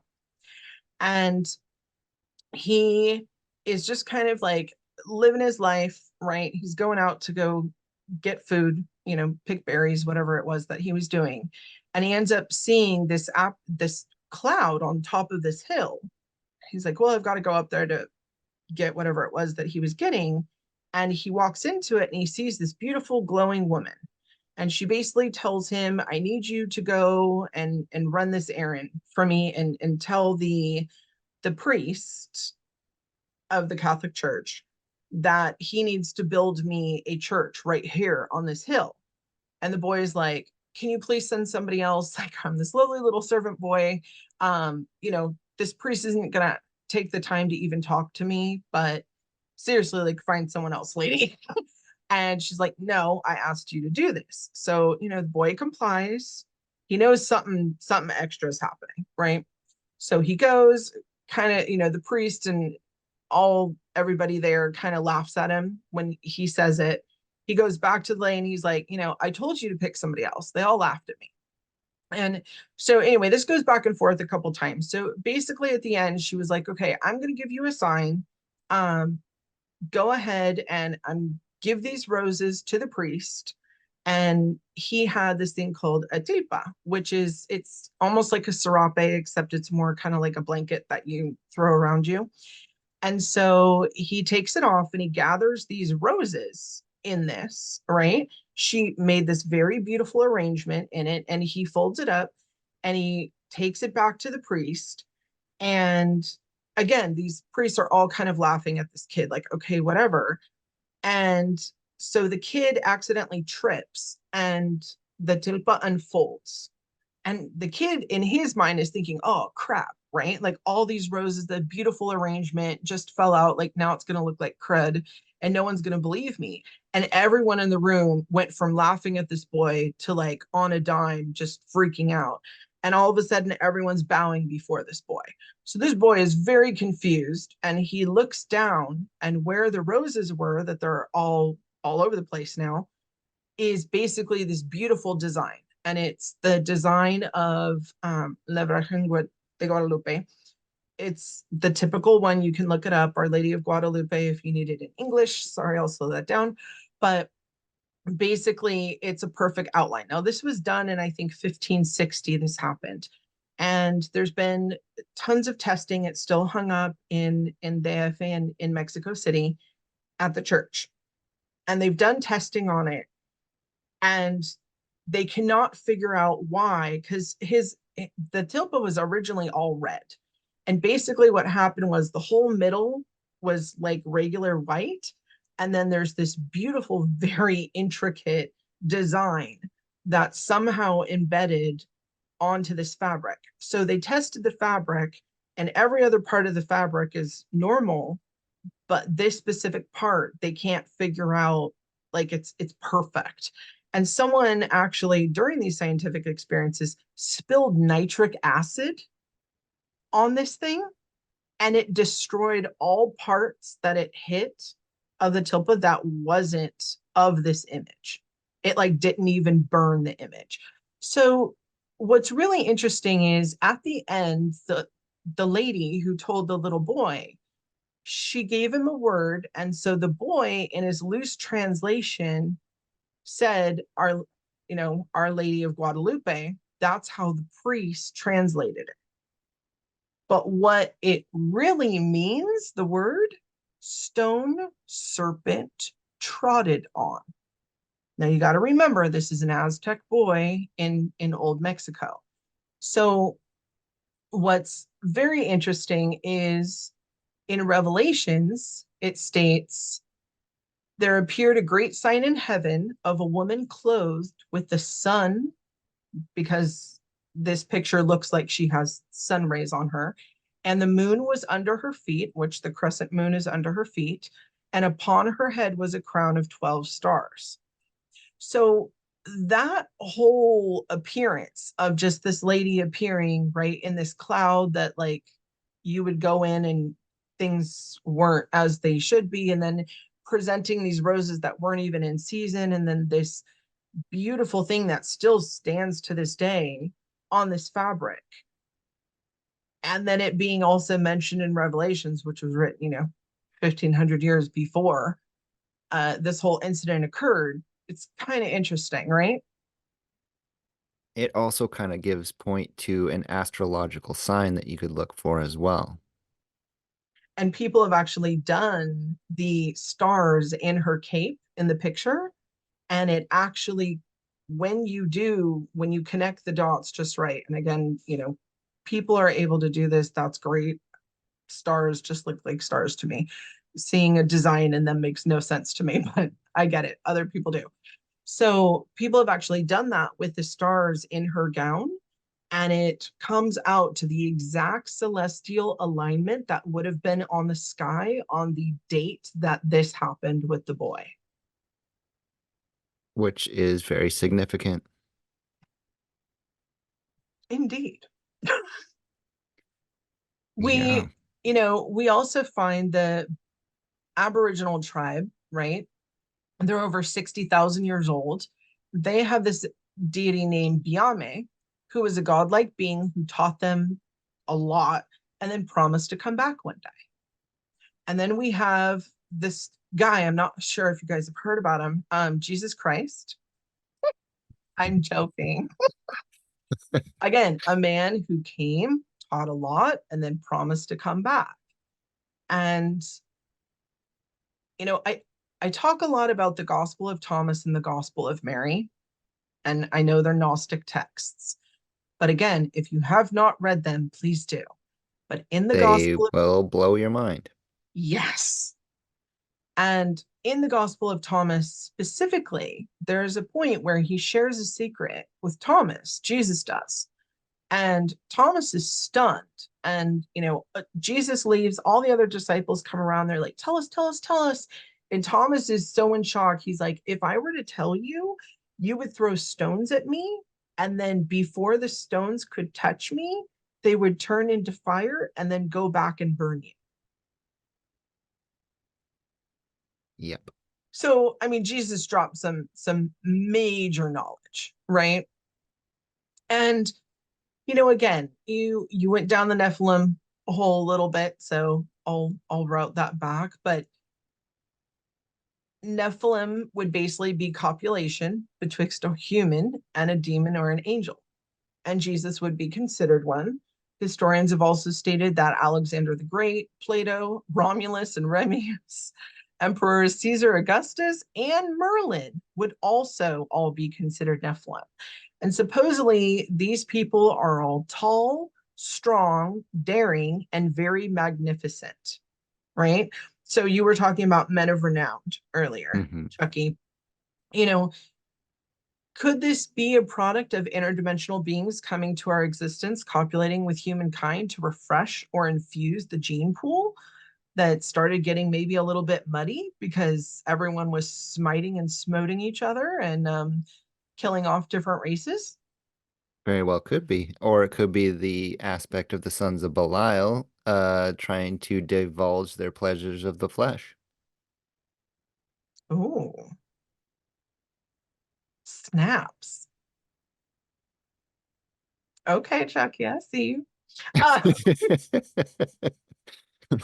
wow, love how I'm just gonna breeze past that for a moment. So I've stated this many, many times that we are not the majority on this planet. Okay, we coexist with so many other things that not everyone, as of now, due to the separation, can see. Okay, but the veil being pretty much gone, and as it's been thinning over the past 10 to 15 years, it explains why we're getting regular visits or people are starting to wake up and see things. And it's because we pretty soon are going to be coexisting with things that we didn't even know existed, just like times before. So hopefully it's sinking in now a little bit why I'm doing these videos and why I have so much research into it, because we are getting prepared for a time that no one's going to be able to deny it anymore. It's not going to be a situation where, like, oh, I can explain that away. It's a weather balloon or whatever, right? It's going to be so in our face, which is also why disclosure is happening so quickly. I'm just saying. Now, there's a book called The Secret Commonwealth of Elves, Fauns, and Fairies, written by Reverend Kirk in 1691. And he starts discussing the lives of all these beings in depth, which is, again, interesting, right? When you think about someone took the time to write an entire book about living with these beings and how to interact. Now, if these were all fictional beings, why would someone make it like their life's work to study all this stuff and put out this book? It wasn't a big seller back in 1691, just saying. Okay. But it's clear from all of the knowledge and the history that Reverend Kirk did in order to write this book that these beings coexisted with us. And again, if you refer back to episode 1, they never left us. We just stopped seeing them. Not all of us. There is a lot of depictions of this stuff on pictographs and carvings on temples, and it's everywhere in the world. I mean, you can deny it all you want in the modern day, but they saw it back in the day, and they thought it important enough to depict it and tell tales of it and keep the legends alive for when they stop seeing them. Exactly. And, there's a lot of lore, right, that you could see them with witchcraft. But then you have reports in Kabbalah, which is teaching this talent, as well as other religions that in their elevated writings were teaching people to understand these beings were here with us and how to communicate with them. And I'm going to go on a little rant right now, just letting you all know in advance.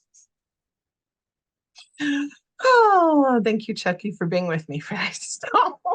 You'll keep me calm. All this information, right? Especially knowing that, supposedly you were able to see these things with witchcraft, or you could conjure them up with witchcraft. You could work with them, make deals with them with witchcraft. And yet there are all these secret parts of different religions that were doing all the same things, by the way. But knowing that, doesn't it make you rethink why all the quote unquote witches and medicine people were systematically exterminated throughout the world by religions? Mm-hmm. Because if there were no normal channels of communication, like just average people being able to communicate with these things, right? Everything went through the church. And as many books as the church has burned, I can tell you that they kept tons in their Vatican libraries. And yeah, again, why were we afraid of the witches and not afraid of the people burning them? But I A- digress. anything that was mentioned to be woo, you would be shunned. Well, we've come a long way. Still makes me a little nervous once in a while, but when I see it cropping up, like people burning books, people banning books, things like that, people talking about witch hunts. Censoring free speech. Uh-huh. Yeah. Just hating people because they don't believe like they do. When I Yep. see that stuff letting loose in the world, especially when it's done under the guise and name of religion, I get real upset. But I'm reining it in, because now we want to delve into the question, which is why did we stop seeing that, right? And yes, we have answers to that. So one of the questions is, was it due to physical factors such as the solar cycle or the magnetic fields of our planets changing? Was it natural disasters in which they had to leave for a time or separate, right? Like if they live in different realms or different locations, could it be that natural disasters just kept us apart for so long that when they started popping out, we were like, what the heck is that? Because there's no memory. Or could it have been physical changes to our bodies, resulting in us losing sight for a time? Religion in the Dark Ages, in which we were not allowed to talk about them, we were told to ignore them, right? No one wanted to get caught in town saying that they had, fairies coming in, or that they were talking to glowing beings and things like that. There's a ton of stories and reports of it, but no one really wanted to report it because, of course, there were witch trials going on, and you didn't really want to get hung and burned. It's kind of a thing. So, Chucky, I'm going to let you take this part away because you have some really interesting hypotheses. Yeah. So everyone can picture a cuttlefish right now. A little mini squid guy. And anytime they get upset, they change their colors or they flash different patterns of colors down their arms from their head, right? They're a cephalopod, meaning of the head. We can see those light signals in their bodies while they're changing their mood or their actions, right? We can kind of get an idea for how they're feeling and what their intentions are. Like they may be hunting a fish or something. The same thing happens within us in a spectrum of light that we cannot perceive. This is ultra weak UV light, and you need what's called a photomultiplier in order to see it. And We just haven't developed a photomultiplier strong enough in order to see those light spectrums in which our body produces. So this is why animals and some people can sense our moods and intentions and have a good sense of this. So like if I'm angry at my dog for chewing up a pillow or something, he knows I'm mad without me having to say it Mhm. because he can see my intentions. It all gets transferred through light. And that light can dim and that light can also get brighter. There was a wonderful study done a couple years ago by a man who he had some sort of healing power, and they put him in a pitch black room and he started doing his work, and you could absolutely see him start almost glowing. Wow. Yeah. So when you say that the body, you know, has natural UV light that it illuminates, that's true. And, some people might say, oh, well, is that what an aura is? Not quite. But there are people who naturally glow. Now, you have seen me today when I had the sun on me, Yep. and you are seeing me now that it's darker and you can actually see, my actual color. Um, but I have a thing with my light that my skin actually refracts light in a very odd way. So I usually look extremely pale. And if I don't wear a certain kind of makeup, like a foundation makeup, when I'm on camera, my skin just looks white. Like you can see the pupils of my eye. I look like a little orb. It's very weird and very frustrating for some of the people that I've tried to work with on camera. I apologize. But you were bringing up in when we were discussing this about like the MRI scans, right? Like when Mm-hmm. thoughts and speech come up of how you'll see certain parts of the brain light up and how it dovetailed into this whole spectrum of light that we're putting out. And I just kept thinking about thoughts or things. They really Like are. technically they are. And proper mineral intake is so imperative to our health, right? Yep. Because our bodies basically are semiconductors. Mm-hmm. And each and semiconductor uses one of those minerals. and what are minerals and vitamins all about? Keeping your electrolytes in balance, especially when there's solar flares, not enough exposure to sunlight, and then we have the changing magnetosphere on top of everything else, which, like, we have a lot physically bombarding us right now, right? Mm-hmm. Just a lot physically bombarding our physical being. So keeping your vessel in shape and, you know, lubed up with the proper electrolytes and vitamins and minerals and, eating good foods and making sure that, you're walking and you're moving and all the things, that's all extremely important.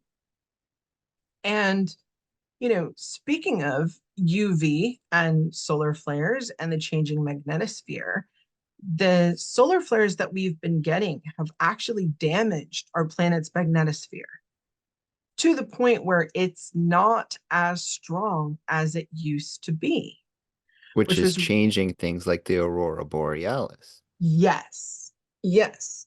And what we found interesting is that article that I had found where they had found the cuneiform tablets, and they had actually found that at the time that they were written, the Earth's magnetosphere was way stronger than it is now, which is interesting when you think about, okay, so they had this knowledge, and we don't know how long this was just common knowledge, right, of their origin stories.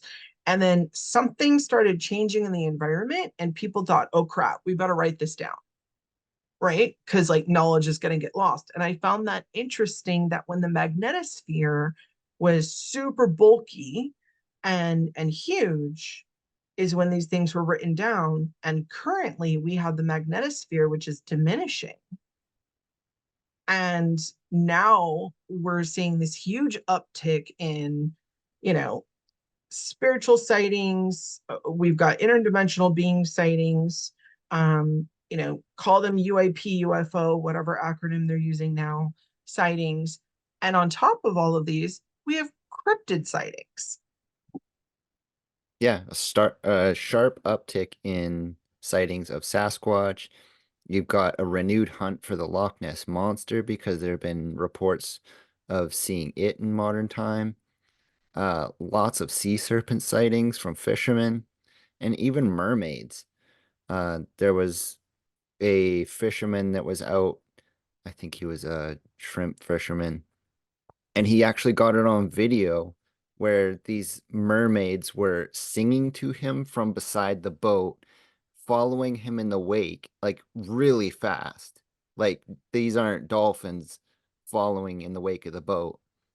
And Whoa. he told the story that he could actually hear their song every time he showered for months afterwards. The siren song was strong for him. So that's interesting. A little caveat to put in there. So what you're saying is basically he had this experience and then it lingered in his head. Yes. Hmm. What else does that sound like? Like when people have these intense spiritual experiences and they're given a message, Yeah. right? And then it like lingers in their head Yeah. and they have to Something do something you with it or can't else. deny. Yeah. I mean, and here's the thing. So I'm a realist. I would love to live in a world where everyone just told the truth and reported the truth and was open and honest, right? Like sometimes a curtain's just a curtain, right? Like you could look at it and think like, oh, is there something there? And I go over it. No, it's just a curtain. And so there has to be an acknowledgement that there is a lot of fake stuff out there and a lot of BS. Hmm. And there's a lot of people like, the thing in Miami, a lot of people are clout chasing. There were a lot of people who made some money off of that whole thing, right? Of just saying that it was something that it wasn't. And that to me is sad because it really muddies the waters. And it's something that's happened within all the paranormal communities, including UFO over the years that like you get a couple people who lie and it just makes everything that much more difficult for everyone who really is telling the truth. Yep. Right? Trying to actually research something and get tangible evidence, like with Sasquatch, and you got some guy in a costume, that just throws all the credibility of everyone's work to the wind. It Because does. nobody in the public wants to believe it after that point. Right. And like I heard there was one recently where it totally looked like a UAP, but in the end they ended up seeing that it said like happy 30th or something, and it No, was a yeah. balloon, right? Or And the unicorn head one. I haven't seen that one. Okay. But stuff like that happens. And do I think that that person intentionally took that video and put it out? No. I think they probably really thought they were seeing something unidentified and just weren't able to see that it said like happy dirty 30 or whatever, but someone else saw it, and I'm hoping that that got out to the masses like, hey, this is fake, let's drop it, and then that just goes away, right? Yeah. But now what's happening is, and I just recently started looking at Reddit.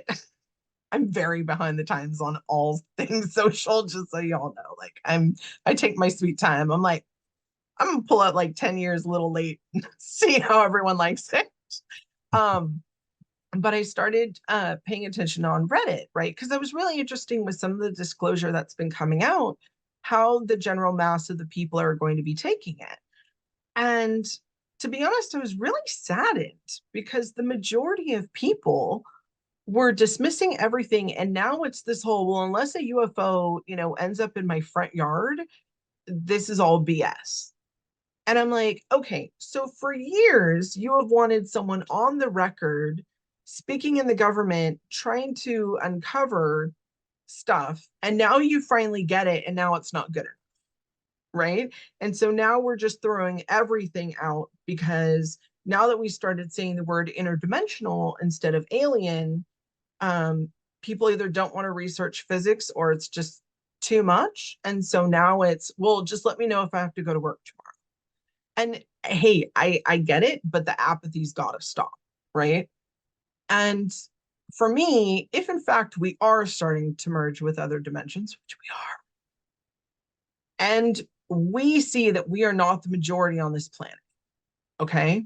If we're to see that what we've been taught via archaeology, science, history, religions were all skewed due to viewpoints and beliefs and words that we reimagined and or because of a time we forgot, and now we're trying to pick up the pieces and figure out what they meant by this. Is the world going to fall to shambles, right? Like, are our human egos so fragile that when we find out we're not the end all be all creation and we're not the top of the food chain, do we just absolutely like crumble and die and curl up in little fetal positions and that's it for society? Or what? Like, all right, let me elaborate a little more on where I'm trying to go and form a thought before I go on the rant that I was about to go. Thank you, Chucky, for the eyebrow because that helps keep me on track. Um, so there is this experiment. It's called Experiment 47 with mice. And again, in the show notes, I have the link to the actual article on it.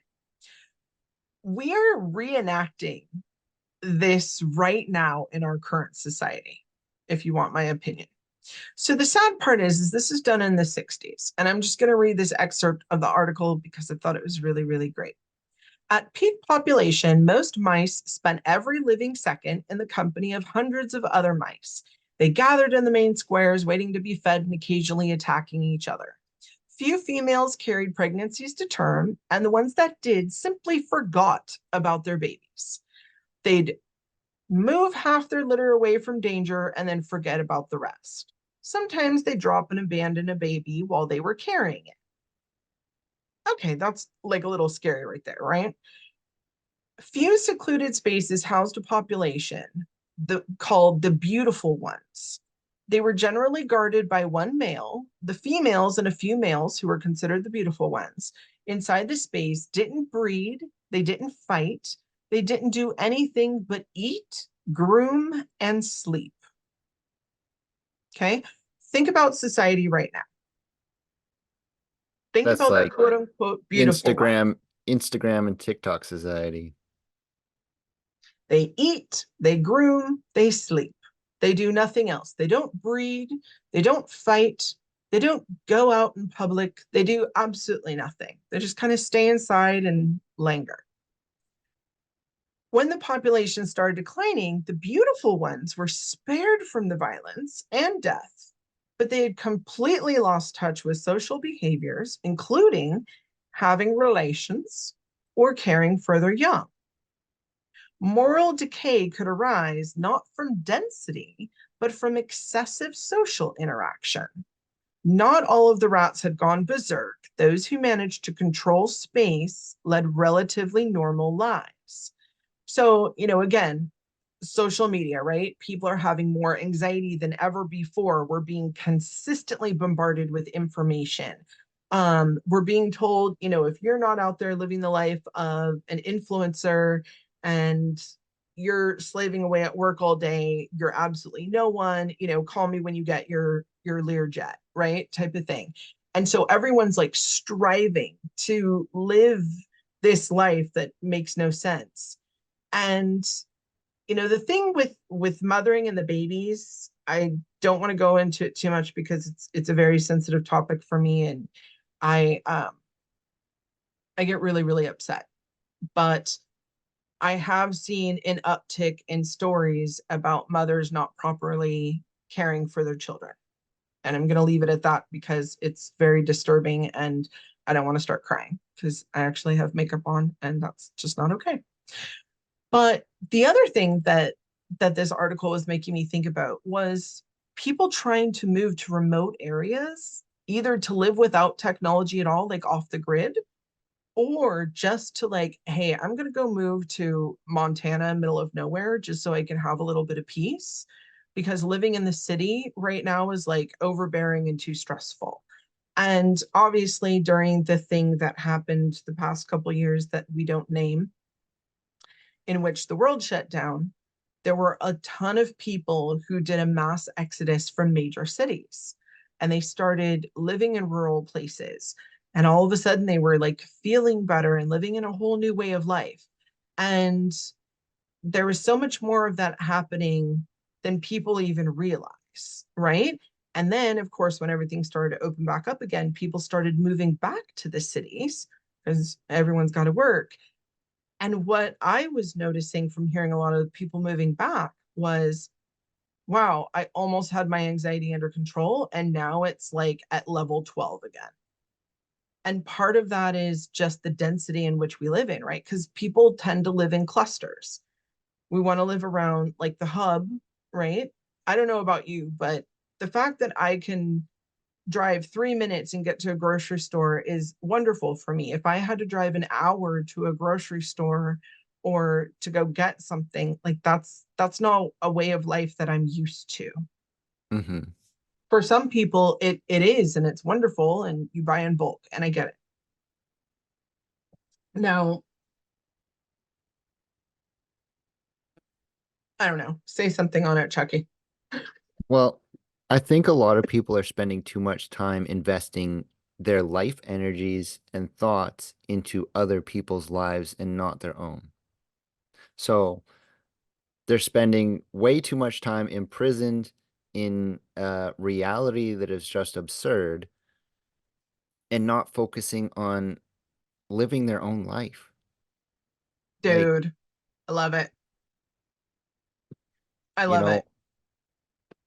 one of the things is like you should not have these imprisonments in your life.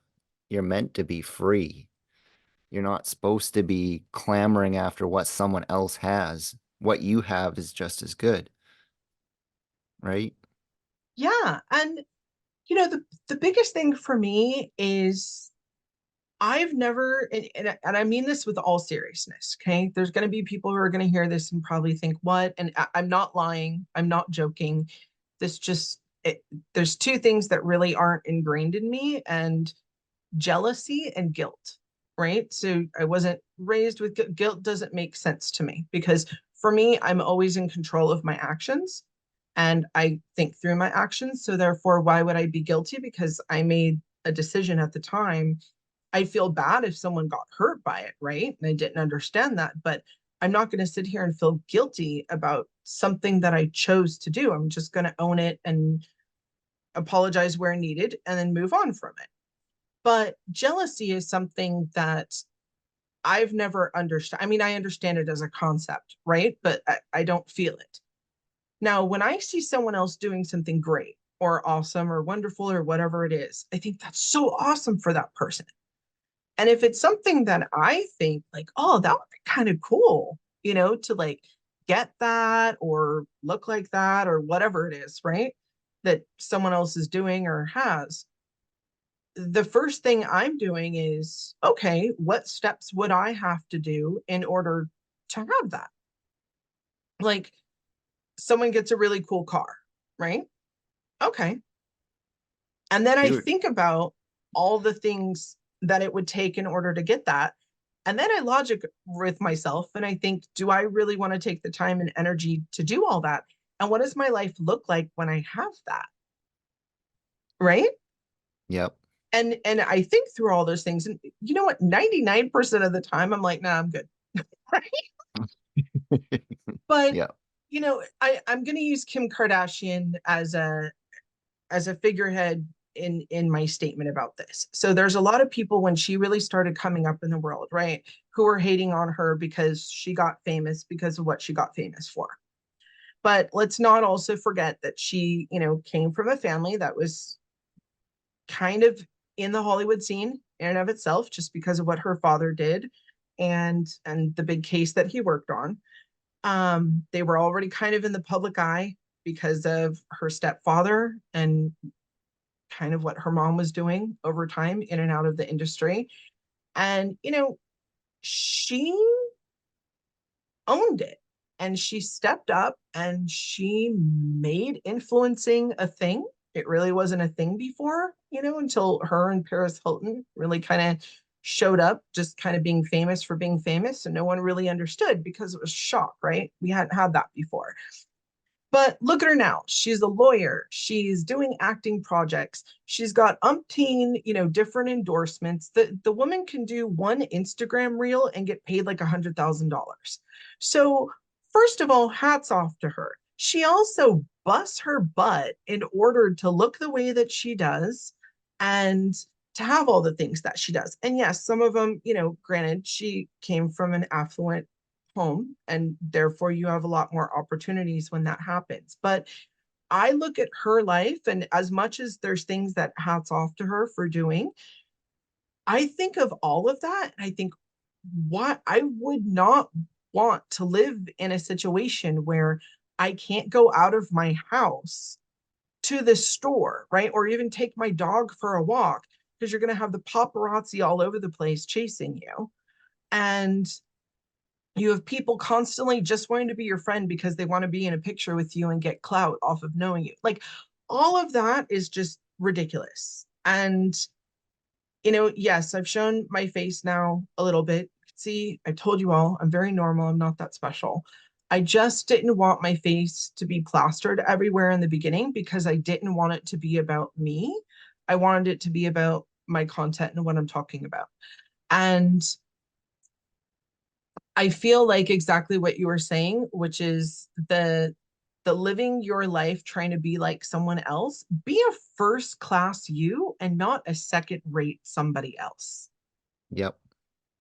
And honestly, that's a lot of what we're talking about when it comes to these old, like the Essenes and with the Gnostic writings. It was all about bettering yourself and being just a better person. The True to law of one, yourself. true to yourself, and being a better person so that you wouldn't end up in a situation where it's all about the selfish desires and just me, and a whole bunch of spoiled narcissists all veining for attention. And then you have the other mass of people which are in deep apathy, right? Like the people who they're so sick of working, their life is hard, and I get it. Everyone has responsibilities, and some people's lives are harder than others.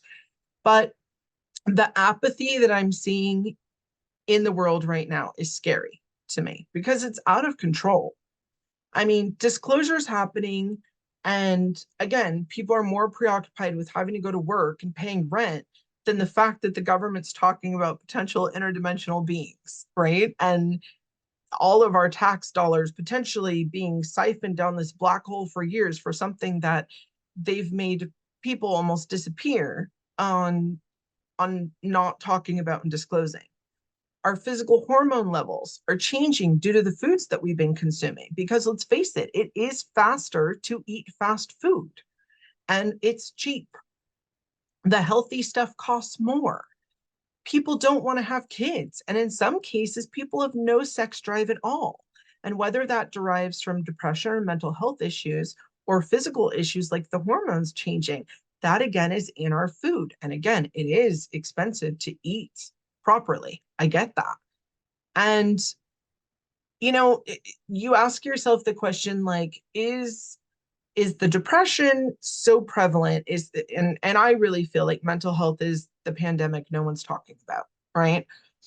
Is all this depression and anxiety out of control because we're on the precipice of great change, or is it so out of control that we're going to have no choice but to change? Mm. Mm-hmm.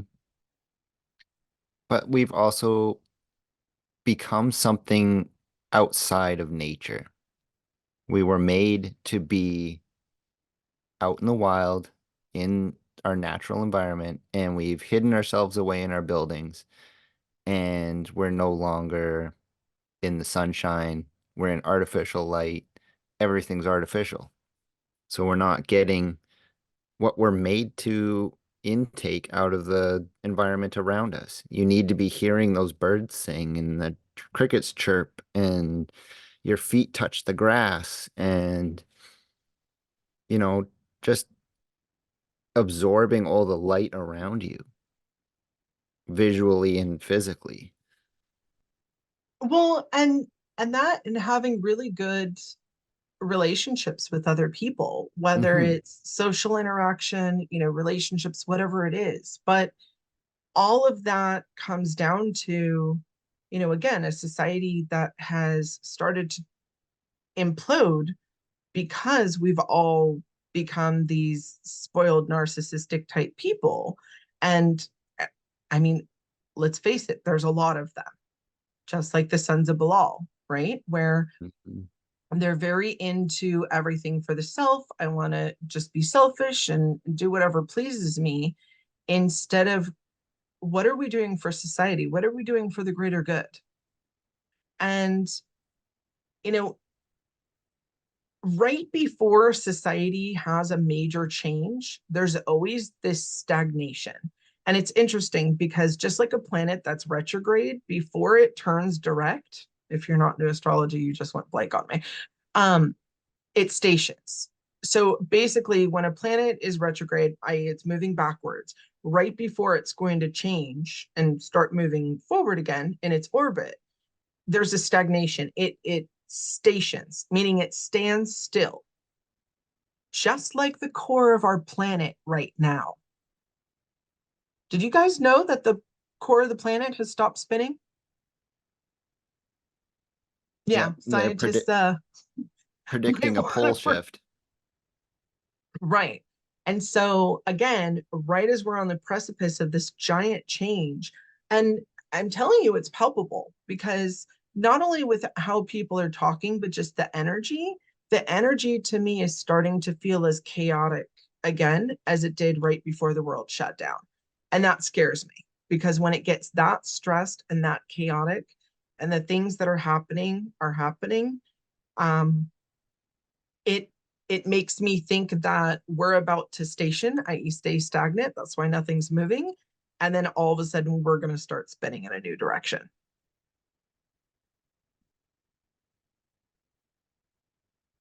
So now that I've gotten off my soapbox, let's talk about the veil. Okay. So obviously, it's a thing, it's been known about within multiple cultures across the world. It's also been known that it lifts twice a year in late October and early May. So one might ask, is it physical? Is it tangible? Or is it so innate within us that instinctively we know it's there and protects us? And why was so much knowledge lost or hidden on purpose?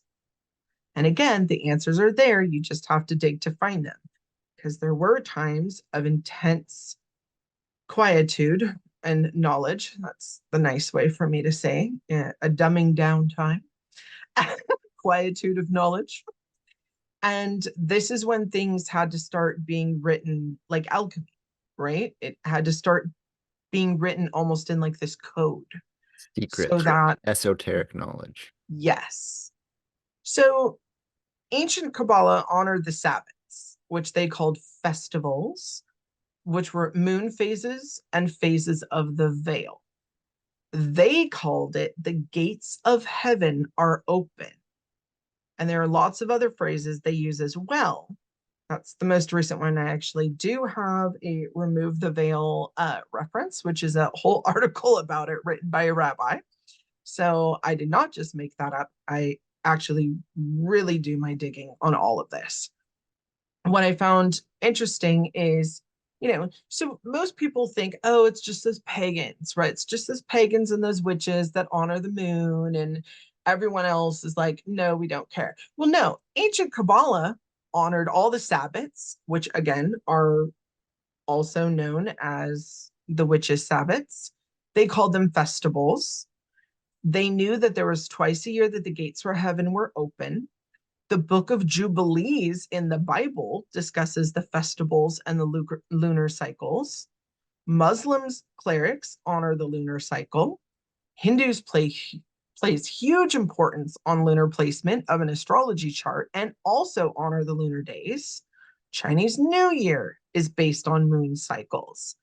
And yet pagans and witches have been doing this since time forgotten, and we're called evil by religious people for doing the same things. We're all doing the same things. Wake up. Okay. If I did just wake you up with my incessant clapping, there you go. I mean, every single megalithic culture in the world is aligned to celestial events, whether Yes. it be Orion's belt or the Pleiades or whatever.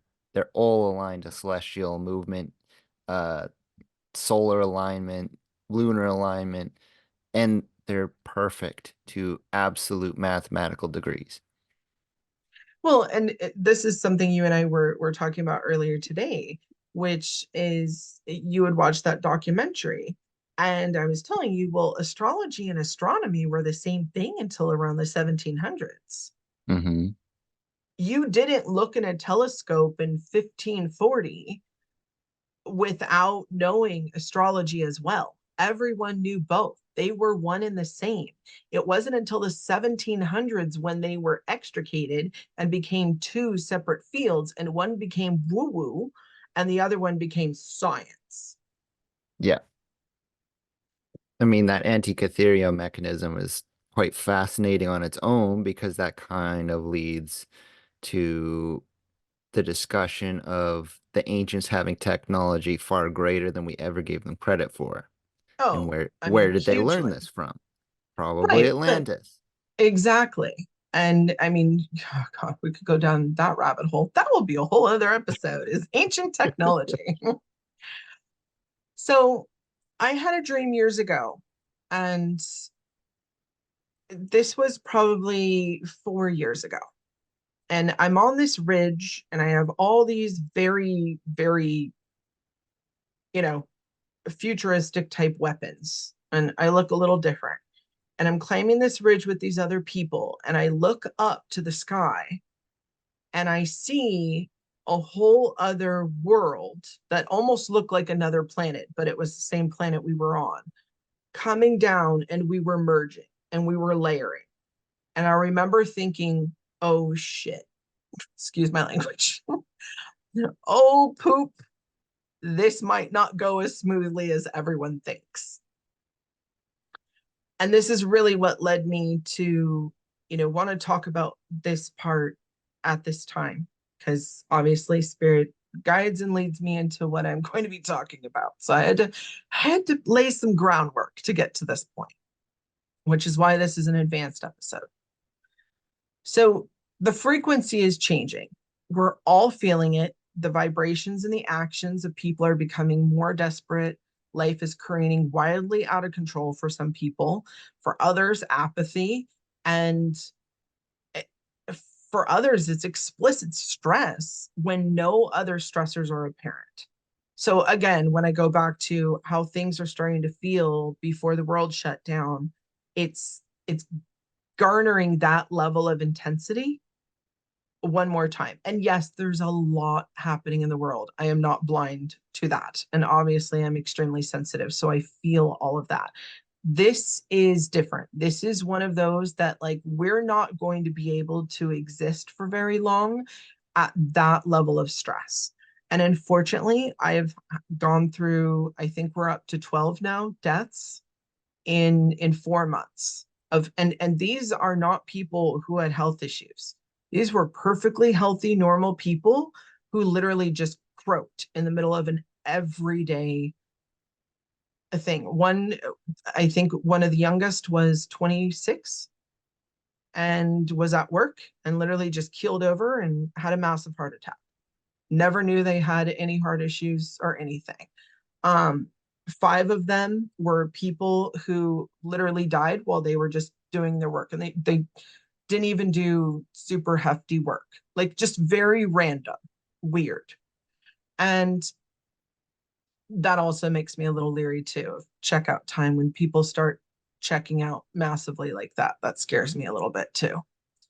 But, well, not scares in the conventional sense. I correct myself. It makes me more leery because when stuff like that starts happening, again, major shift. So I've talked about the solar flares creating, warping the magnetosphere of Earth. There actually are portals between the Earth and the sun. I think they're every 8 to 18 minutes, depending on the day and the high flare of solar activity. And yes, I go on and on about solar flares a lot. But again, the magnetosphere of our planet has a tie in with the veil. And yes, I actually have a archived article from NASA from 2008 stating that they had discovered portals opening on Earth and to the sun every 8 to 18 minutes. Haven't people Read, seen a lot of things go into the sun? seen that same article. Good, because I would like everyone to read it.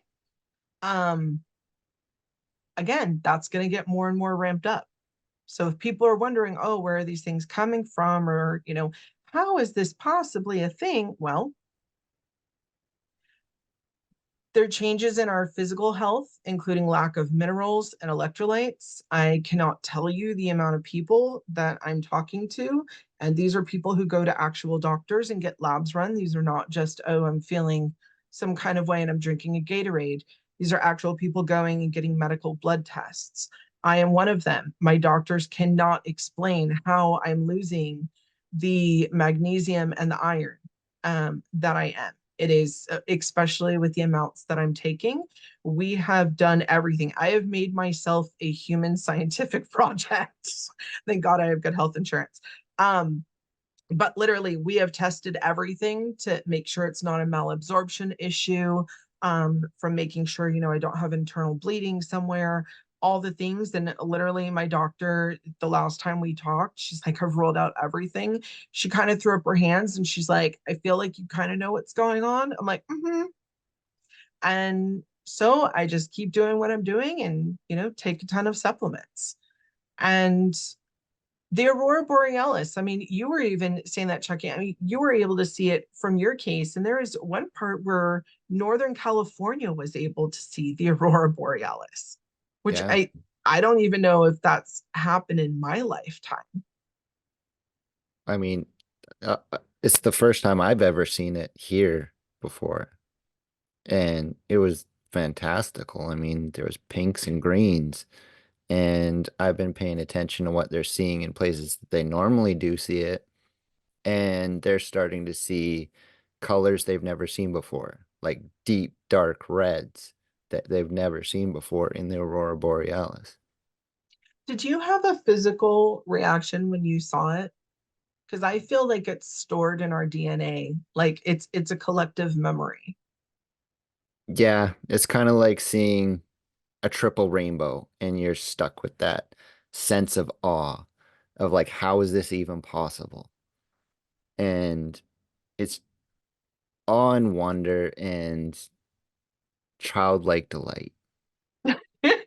I I feel like there's a visceral reaction because it is set in our collective memory, stored in our DNA.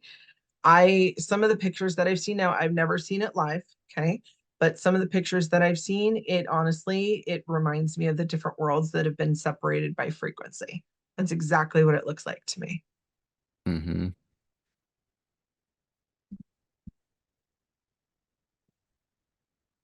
Okay. let's touch back on to about how we create light within our own bodies. Every single living cell on this planet produces ultra weak UV light. So not just us, but plants and animals, they all do it. A lot of animals are able to see in this spectrum, and they use it for hunting, they use it for breeding, they use it for finding each other at nighttime, and they also are able to see the protein and sugar content in plants. So, Hmm, uh, say for instance, a grizzly bear's munching on a meadow up in the mountains, and you see him eating from one bush, and then he'll march along 20 yards away and start eating off of the next bush instead of staying right beside the plants he was just at. It's because he can see the most bang for his buck nutrition in the plants, and he doesn't have to waste his time digesting unnutritious plants. wow. And the same thing goes with like things like caribou.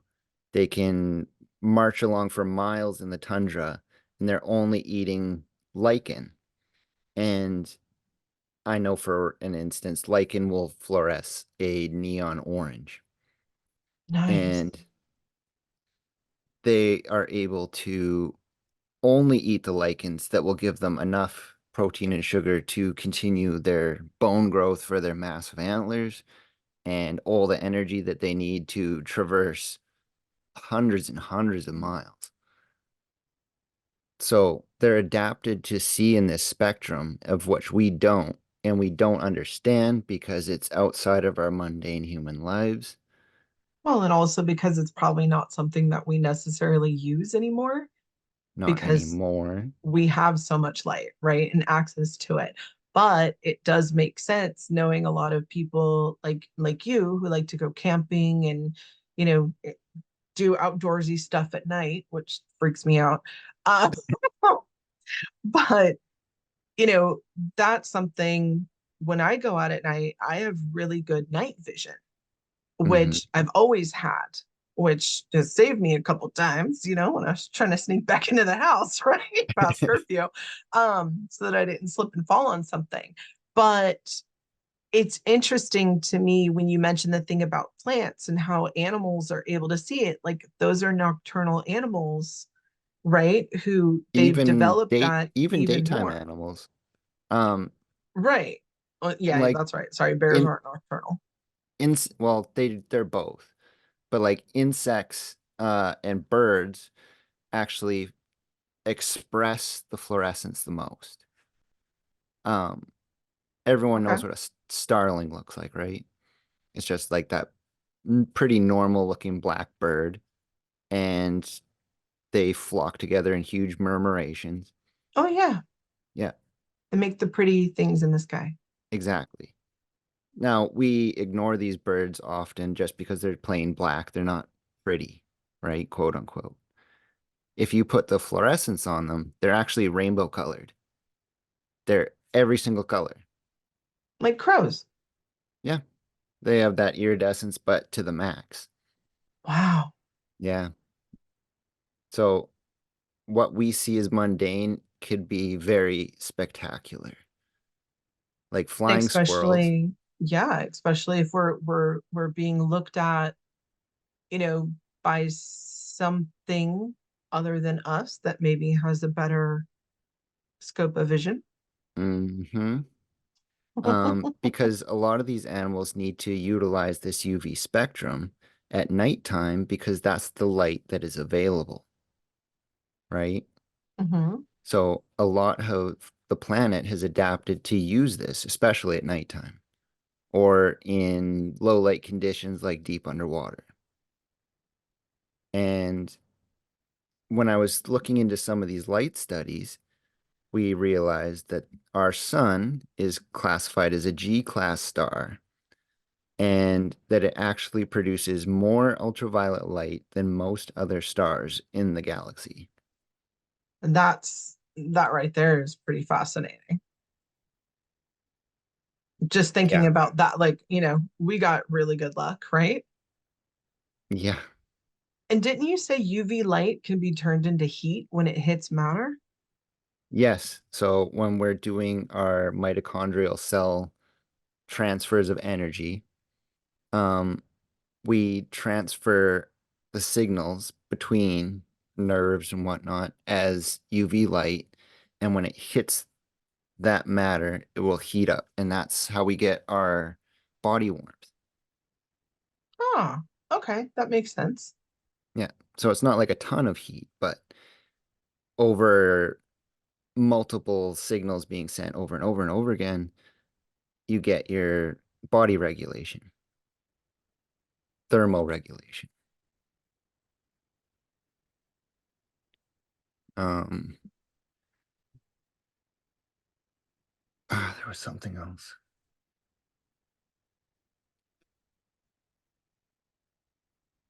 I started looking into this because I wanted to try to solve the mystery of why Sasquatch itself was nocturnal. And that led me to all these nocturnal creatures and them being able to see the UV. So it also gave me the indication that maybe these cryptids are also seeing in the ultraviolet spectrum. So we're kind of the outliers on this. Why are we the only ones that can't see ultraviolet?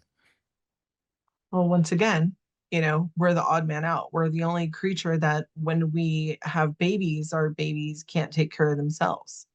Everything else on this planet, when it has a baby, the baby within a day or two can walk and typically feed itself and take care of itself in some capacity. We're the only ones that we don't make sense on this planet. We really don't. No.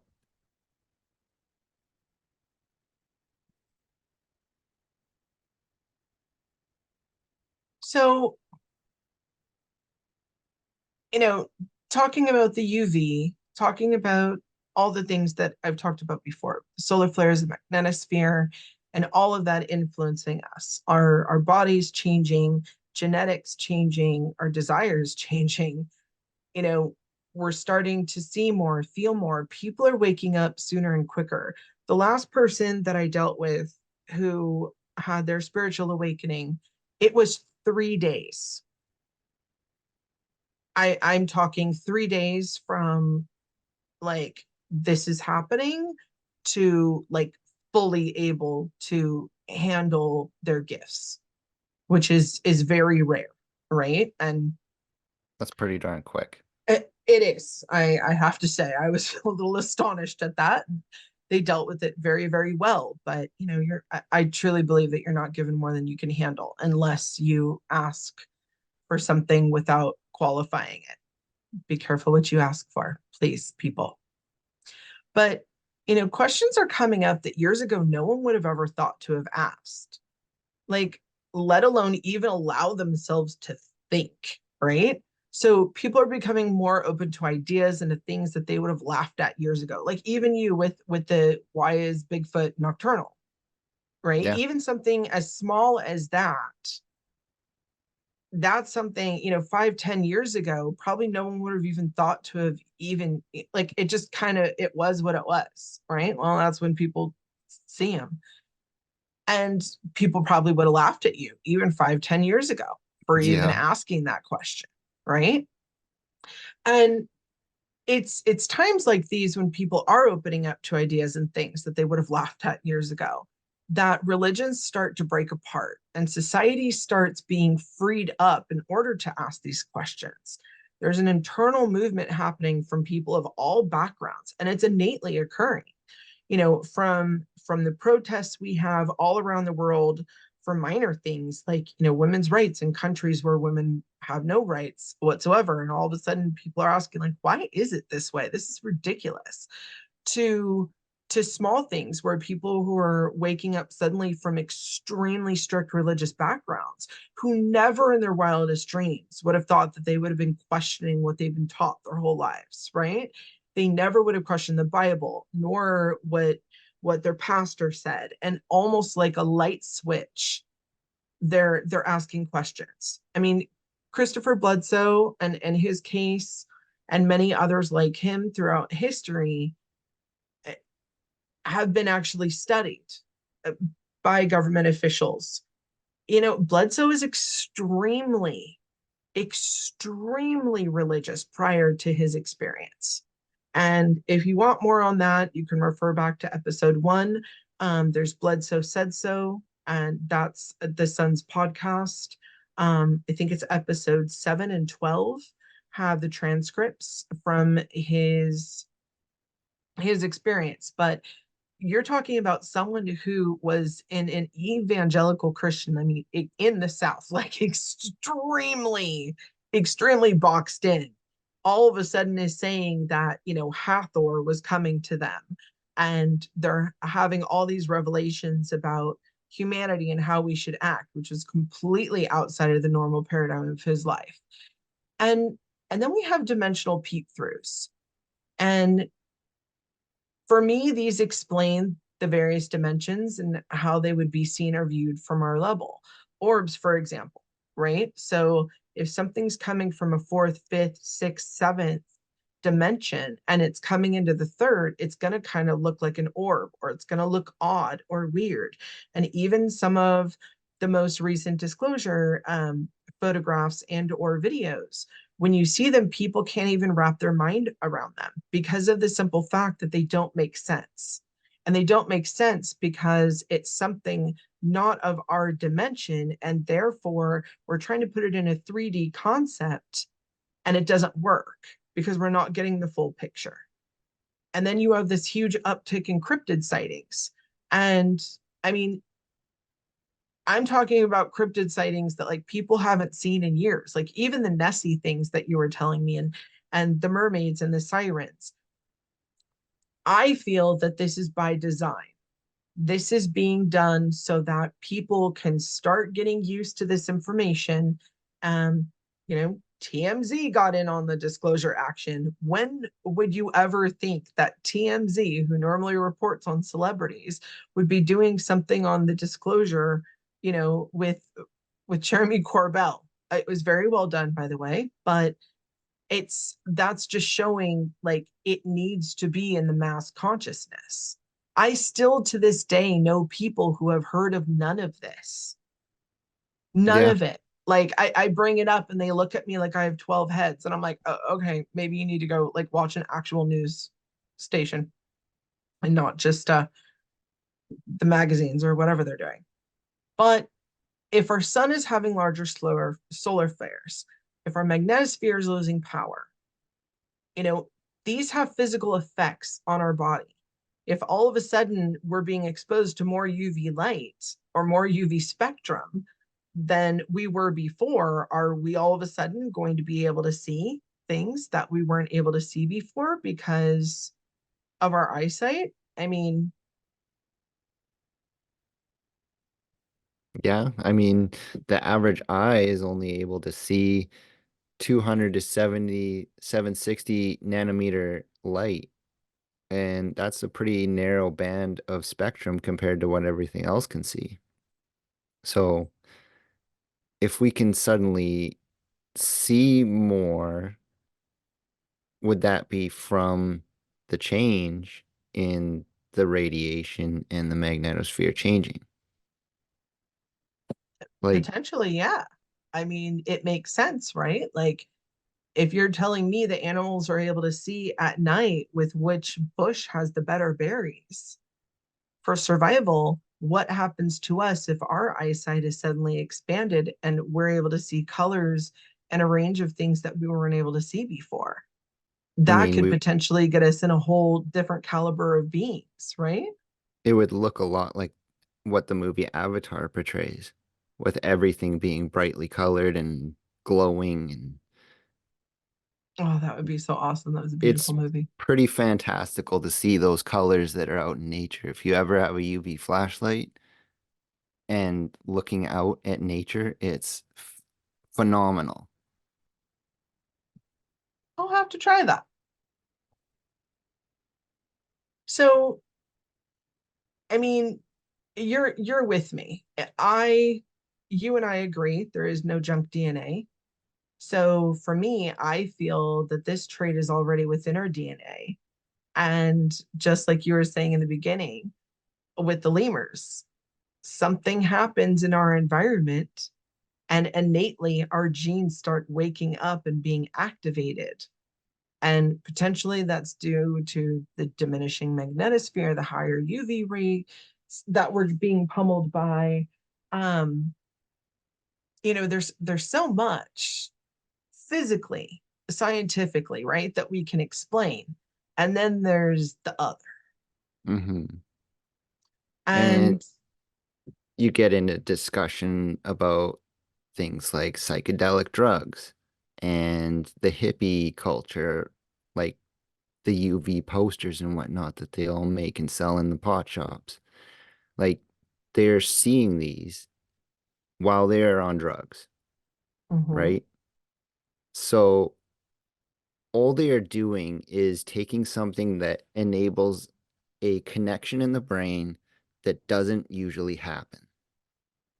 So it's crossing neurons that we don't use in our day-to-day lives. And then all of a sudden, you're able to see ultraviolet colors. So the connection's there. It's just a matter of, it's kind of like hot wiring a truck. You're breaking in and you're cutting the wires and you're crossing them and you're getting the truck started. But it's not the way we usually do it.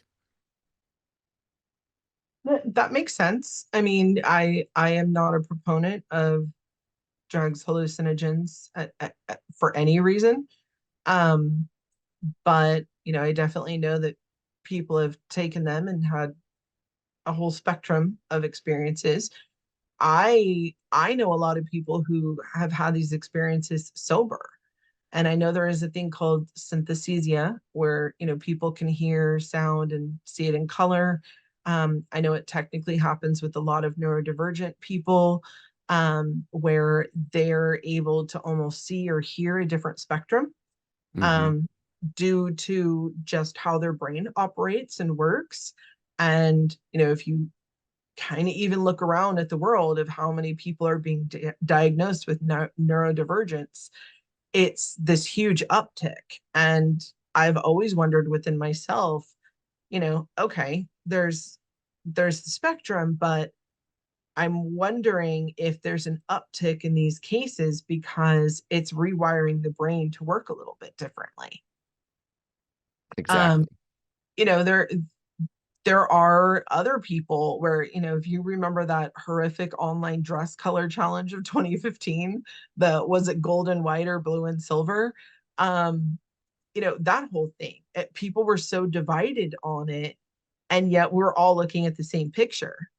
Hmm. And that was a trip and a half just to see. And there's all those things of, look at this and tell me what color you see or what word do you hear or whatever. And it's so interesting how you can get so many different camps of people who are hearing or seeing the same thing, and yet it's it's going in the brain different. And this is being brought up a lot lately in regards to some cases that have happened where people have actually seen UFO, UAP, whatever you want to call it, and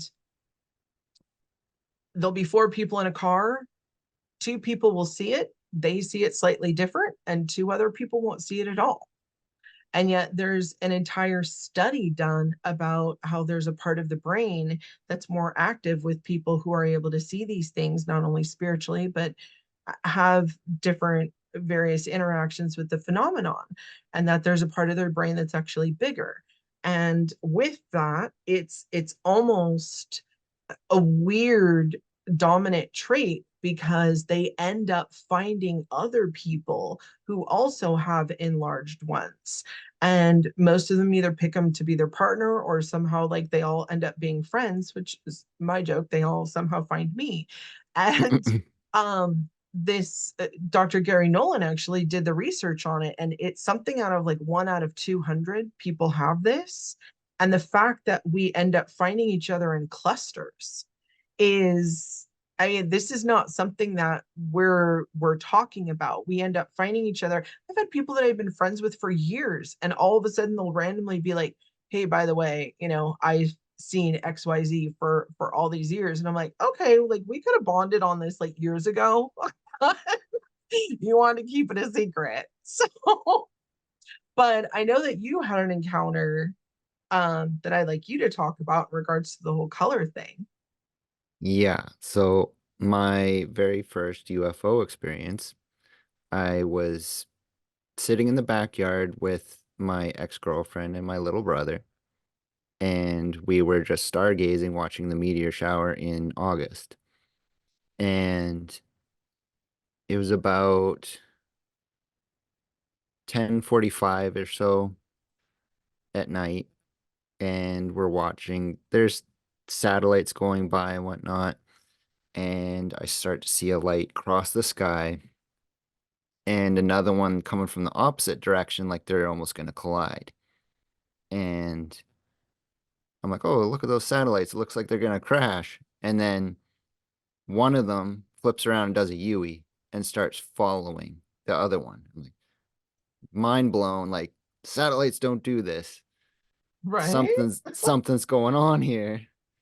So I get really excited and I'm watching it, and they both just stop dead in their tracks. And then they drop in elevation, like out of the atmosphere, and they come really low in the horizon. And they're just these glowing balls of light that had like a triangular display of lights on the front of them. And they would cycle colors in a clockwise fashion around this triangle. But it was kind of like a mood light, how it would shift from colors. You know what I mean? Hmm. Like it wouldn't just like abruptly go like red to blue. It would shift through the color spectrum Hmm. as it changed. So it was like that. And these two UFOs started to do like this dance in the sky. They would like zip from horizon to horizon because I'm in a valley between two mountains. So they'd go from mountaintop to mountaintop really quickly, just like pow, pow, pow, pow, pow, pow, pow. And then they kind of like went away from me in direction as they're gaining altitude, and they would get smaller and smaller and smaller until they would just blip out of visual range. And then the first one came back. Now, that first bit, which I just described, was seen by two girls hiking up a trail downtown, and they actually reported that. So it was recorded by two other people as well. Okay. That's cool. They didn't see when the main show happened. So the first ship, the more dominant one, I would say, came back and it started to do this aerial display again, but it came much closer to where I was. This was a pretty cloudless night. There was like one small cloud that was kind of hanging above town. We got a big bay over a lake, and it was probably about there. Now, this ship came down and descended into the cloud so that the lights illuminated what the ship actually looked like. Because, like, it Oh, mostly looked like a triangle from when it was up in the air. But when it went into the cloud, you could see that it was a saucer. And it was about the size of a single level rancher house. So pretty decently large. wow. And then it gained a little more altitude and it did the strangest thing. It started doing the light show again as it was stationary. But as it was doing the colors, it showed me a color that doesn't exist in our spectrum. And I have no way to describe it because how are you supposed to describe a color that doesn't exist to somebody? We only I mean, know what yeah. we're taught. I Yeah. mean, it's kind of like the conundrum, like if you're colorblind and someone teaches you that orange is actually green, right? You just Hmm. learn it like that. But you could, if you got switched around in an instant, your mind would be blown that everything you've ever learned is actually a different color. True. Yeah. So it's kind of a paradox trying to explain a color that doesn't exist. Well, yeah. I mean, but then again, you saw something that most people didn't think existed. Correct. And even still, with all the evidence and everything, still don't think it exists. But yet you still saw it. Hmm. And I did more digging into it in terms of the science of color, because this has been nagging at me for years. How could I see a color that doesn't exist? And physicists have described a missing slot on our color wheel. Um, so you have the ranges from black and white light, all around the color spectrum, and you get ultraviolet. And then right beside it, they leave this little gray bar that they call negative green. And the only reason they call it negative green is it opposes green on the color wheel, but they have no representation for it. They just theorize that it exists. Interesting. And when I saw this color coming from the UFO, the best way I could describe it to my friends when I was telling them about it is it seemed like it was off the spectrum from ultraviolet. That's that's pretty rad, man. Like, That's about the best way I could describe it. yeah. I mean, well, you know, your UV stuff in besides all your experience, but your UV stuff in particular, I felt was a good dovetail for this particular episode and trying to explain some of the, genetic factors that were happening physically with people and to people now, at different times. And, one of them in your study of the UV, when you were learning about people living underground, that Mm, really interested me. yes. So during ancient times, when they said that the comet hit the Yucatan Peninsula and it coated the world in ashes and darkness for years, this is seen as the ash layer in archaeology. It's this thick black charcoal, and it blanketed the entire planet. It killed the majority of life on Earth. And people and animals that did survive were forced underground. You get this in tales of the ant people from the Native Americans, how they took them Yeah. underground to save them.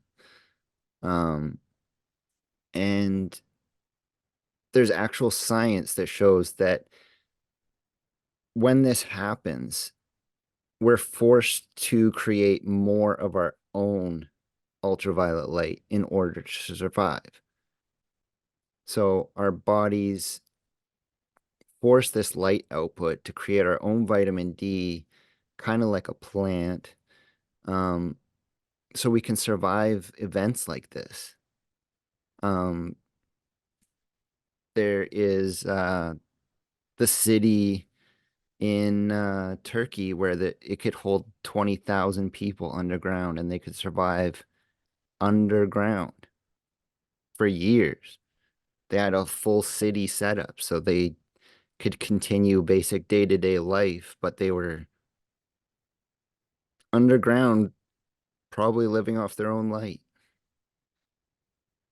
Yeah, and we not only have that over there, but we also have found many cave systems in which there's proof that people have lived there, long, long time ago. But and then you have legend and lore of, different people that lived underground. Um,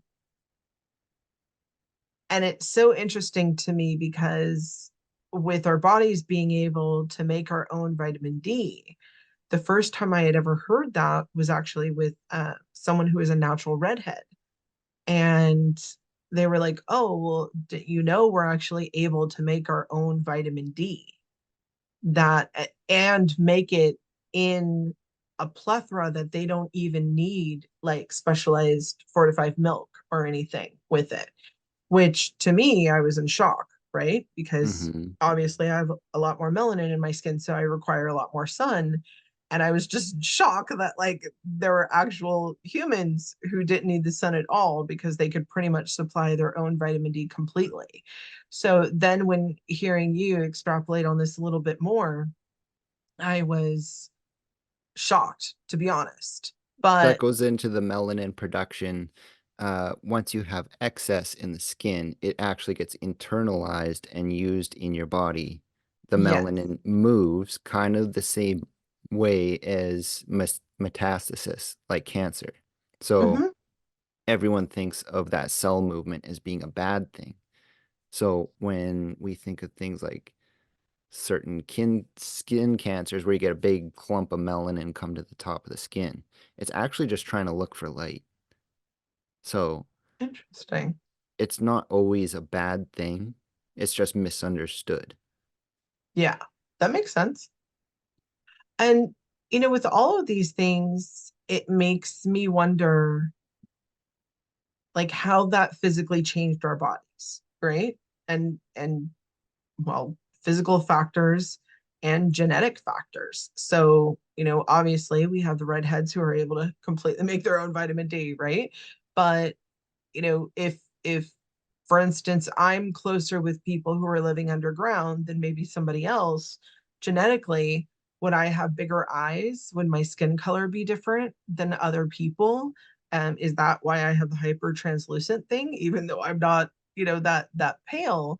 Is that a trait so that I could be seen in the dark? Right. Um, I'm short. Could that lead to people being shorter, for instance? Because if you're living underground, right? And from the things that we touched on before, if there was an aerial race, would they have left during that time frame because the external shell of this planet wouldn't have been possible? Or did perhaps they start existing outside of that ash layer, in the atmosphere, and they became even more aerial during that time, right? And could this even had led to space exploration, especially if they knew that meteor was coming in advance? I mean, again, we go back to, why was everyone on these ancient cultures looking at astrology and astronomy and knowing all of these major concepts that we're barely breaking through now? Well, you get back into the Anunnaki legend and their tales of the planet Nibiru. And we often try to think of this as a sister planet to Earth. And it's in the same general orbit as what Earth would be. But what if this isn't what we consider a physical planet, but a spiritual overlay of another planet, right? Exactly. Layered realities.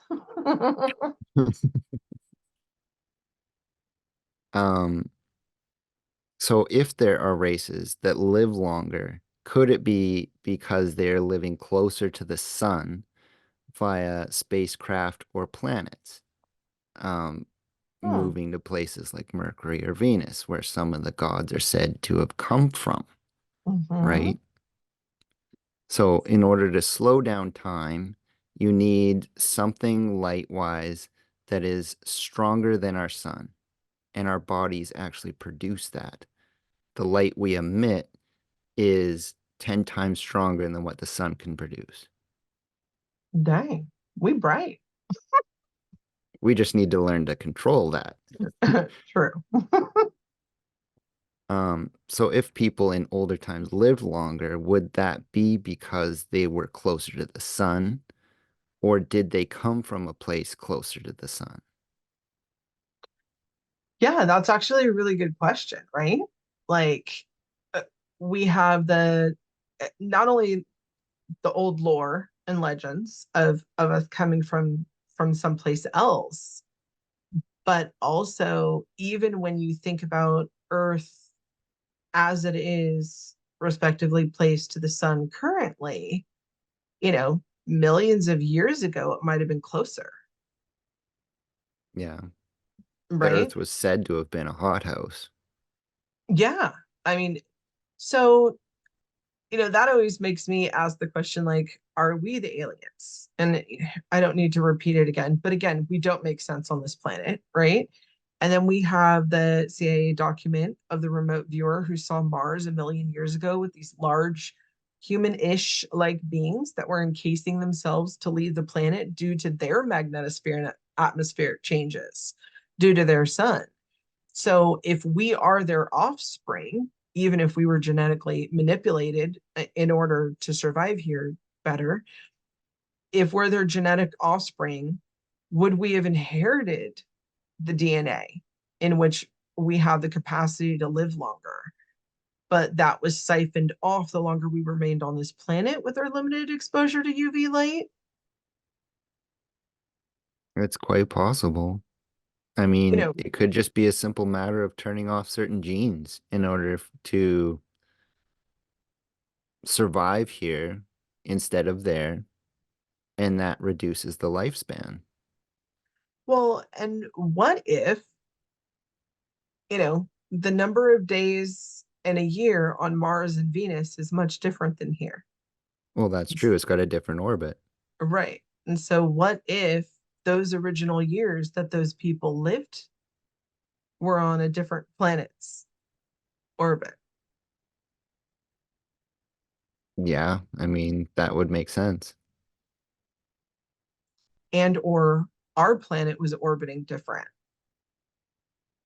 I mean, we do got a asteroid belt in between Mars and us that maybe we were sitting there at some point in time and someone decided to come through the solar system and play ping pong ball with us. Yeah, yeah. I mean, that makes sense. If, you know, humans have our own magnetic fields, so if the world around us has one and that magnetic field gets wonky, that would have a direct correlation on our personal magnetic field that could cause physical ailments and or cause us spiritually, like a part of the brain, to open up super quick. And that's probably why I'm seeing people have them and open up so fast lately.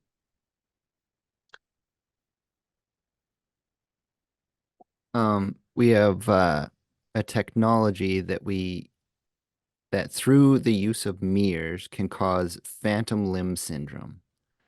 So there's a temple in Egypt for the temple of Sekhmet. Yeah. And and when you go into this temple, you can there's a shaft of light that comes from the ceiling. And when you put your hand into it, you get the mirror image of your hand appear in green above it, facing the opposite direction.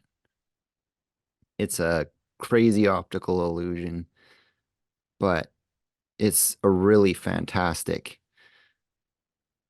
That's interesting representation. because, there's the Kozyrev mirrors, right? Which are basically the spiral mirrors that caused a time distortion, as well as seeing into other dimensions and or worlds, and a whole plethora of other effects that it had on humans. And Hollow Sky did an amazing job of presenting this at Fortean Airwaves. And I'm urging them, and I've urged them again on here, to please do a recording on it. I know other podcasts have started to discuss it. Um, you can look it up. It's Kozyrev mirrors. And it's, if you haven't heard about them, it's really fascinating in Russia of the experiments that were done. But again, that's all just by manipulating light, right? Yeah. So like people that would have a limb cut off, they would go to this temple and they'd put their good limb into the light and they'd see the phantom limb and it would take away the pain of the missing limb. Because sometimes our brain wires out weirdly when you're missing a limb and you feel the pain of the missing limb. No, yeah, like the phantom limb syndrome. Yeah. So that's just the explanation of what that is. Huh. So So it's kind of like the Temple of Wellness in Atlantis. it is in its own way, except there's some technology that's been lost as to why people aren't regrowing their legs. Yes.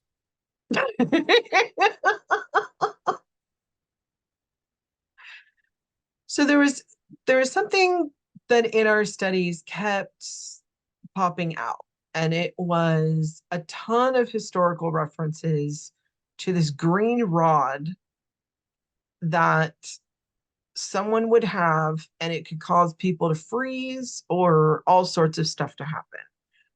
And Chucky, you went into about Moses's staff, and I had not heard that before. So please, Hmm. please delight us with that. So this staff actually originated again with Adam, and it was given to him by God when he left the Garden of Eden along with the clothing. It was a branch from the tree of life. And so it was passed down uh, from Adam to his son Shem. And then from Shem, it went to Abraham. And from Abraham, it went to Jacob. And from Jacob, it went to Joseph because his allotment was considered more valuable than the rest of his brothers. He was the favored son. And from Joseph, it gets lost in Egypt for a little while. And Reuel, a Cushite, he takes it and he takes it to the land of Cush and plants it in his garden. And then there's a story where Moses, he kills an Egyptian. Pharaoh wants him dead for this action. And so they send all the guards out to find Moses and kill him. And an angel of the Lord disguises a Egyptian captain of the guard to look like Moses. So he is slain in Moses' stead. And then the angel of the Lord takes Moses by the right hand and takes him about 40 days march journey away from Egypt and just drops him off. There you go, buddy. And so he gets into the land of Cush and he is then put into prison for 10 years. And uh, Reuel, his daughter, feels bad for Moses and secrets water and bread to him in prison, even though he wasn't supposed to be fed. So she pleads for his release, and he says, "How can this man possibly be alive? He's been in prison for 10 years without food or water." And she pleads with her father to go down to the prison and see if he's there. And he's walking around his prison cell praising the Lord. And in his awe, he releases him with honors, actually, at the amazing survival feat in which he's just performed, unbeknownst to him that his daughter kept him alive. But then he goes into the garden of Reuel and he notices this odd looking tree. And he goes up and he plucks it out of the earth. And it becomes a stick again, not a tree. Without any craftsmanship, it just becomes a stick. And it's sapphire. And it's got the name of God inscribed down it. So to me, that sounds a lot like the Sword and the Stone legend. It How it's does. It kind of, also reminds me of, uh, like a wand, right? yeah. Um, with old magic tales where the wand would pretend to be something else until its owner came back to use it. But what was interesting is, you have all these stories about that, and then I'm finding all of these stories about these beings coming in, whether it's people are just walking and then they see these beings, or they're asleep. And then there's this glowing green rod that they point at people, these various different beings. And I'm not naming names because it goes all over the spectrum from, Fey to Greys, and that they would point this green rod at the people and then the people would freeze. And so obviously, for people in bed when this is happening, they report it like sleep paralysis, right? And then Mm-hmm. they would be fully cognizant and able to see what these beings are doing. They just kind of go about their business and then they leave and then it stops. But there were a couple that I was finding throughout history that people were actually walking, like, evening time, walking on a road and come across these beings in this weird contraption. And the beings literally just point this thing at him, and the guy sits there frozen in mid step and was there, I think, for an hour until the beings left. And then all of a sudden he could move again. And he almost froze because it was super cold. Um, but that was just interesting, right? Like that keeps coming up. So again, here we go with the ancient technology that just it doesn't make sense, but yet it has so absolutely much to do with all of everything that we're finding, Mm-hmm. right? I mean, later in the Bible, I think there's the passage that says, "My rod and my staff shall comfort me." Yeah. And that's probably a reference to this same rod passed on in later generations. Oh, completely. Completely. Okay, now we're gonna get into some things that I've been seeing lately. The Let's fun, do the it. fun stuff. So right around Halloween, I mean, as the veil is supposed to be down, I started seeing some odd things. I was driving to work one morning and I get to the stop sign at the end of the street here, and there's the street light, and my headlights come up, and there's just a guy walking down the road, but he's kind of transparent. And as soon as he gets out of the beam of light, he just disappears. He's just gone, and there's nowhere to go. And I can see just fine in the dark. He's not there. There's not a person. So I'm okay. That's weird. Keep going. Gonna be late for work if I don't.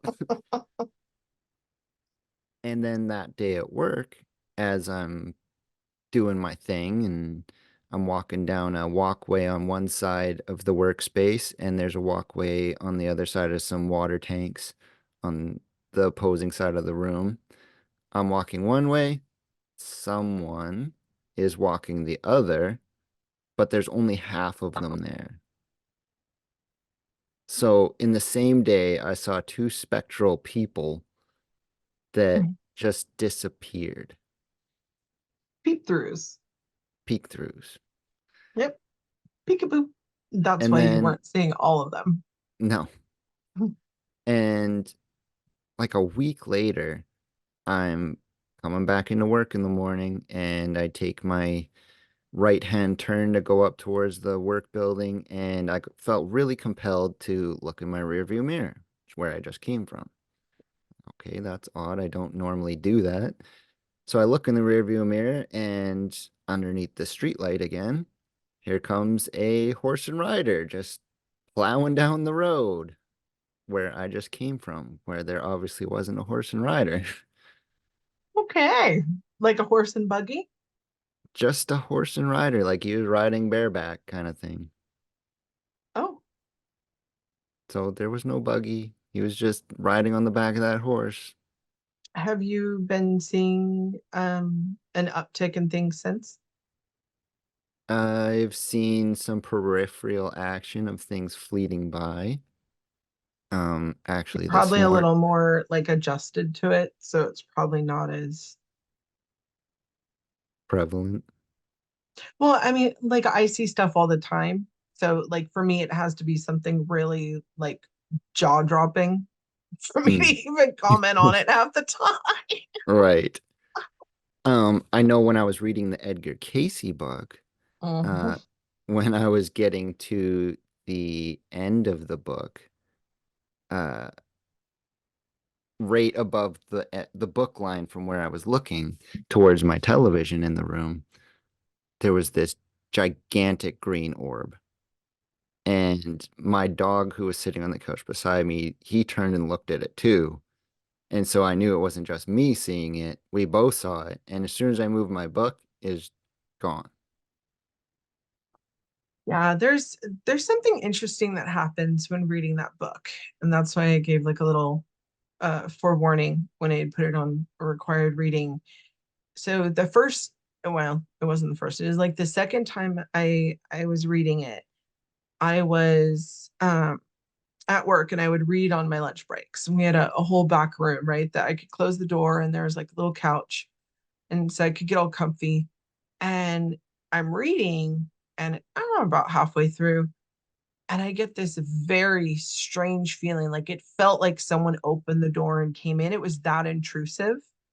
And I literally looked over and my whole body got like those white hot chills, where like Mm. everything goes completely cold and then completely hot again. Yeah. And I literally threw the book down at that point. I was like, I don't know like what's coming through, but I'm at work and I'm not in a capacity to deal with this right now. So it was very interesting in rereading it. I had a couple of those moments. Um, Not as aggressive as the first time, which was good, but it's interesting. It's kind of like when Hmm. you read John Keel's work, right? And all of a sudden all this weird stuff starts popping off. And I warn people, hey, if you're gonna read him, go ahead, but like weirdness is going to pop off. Yep.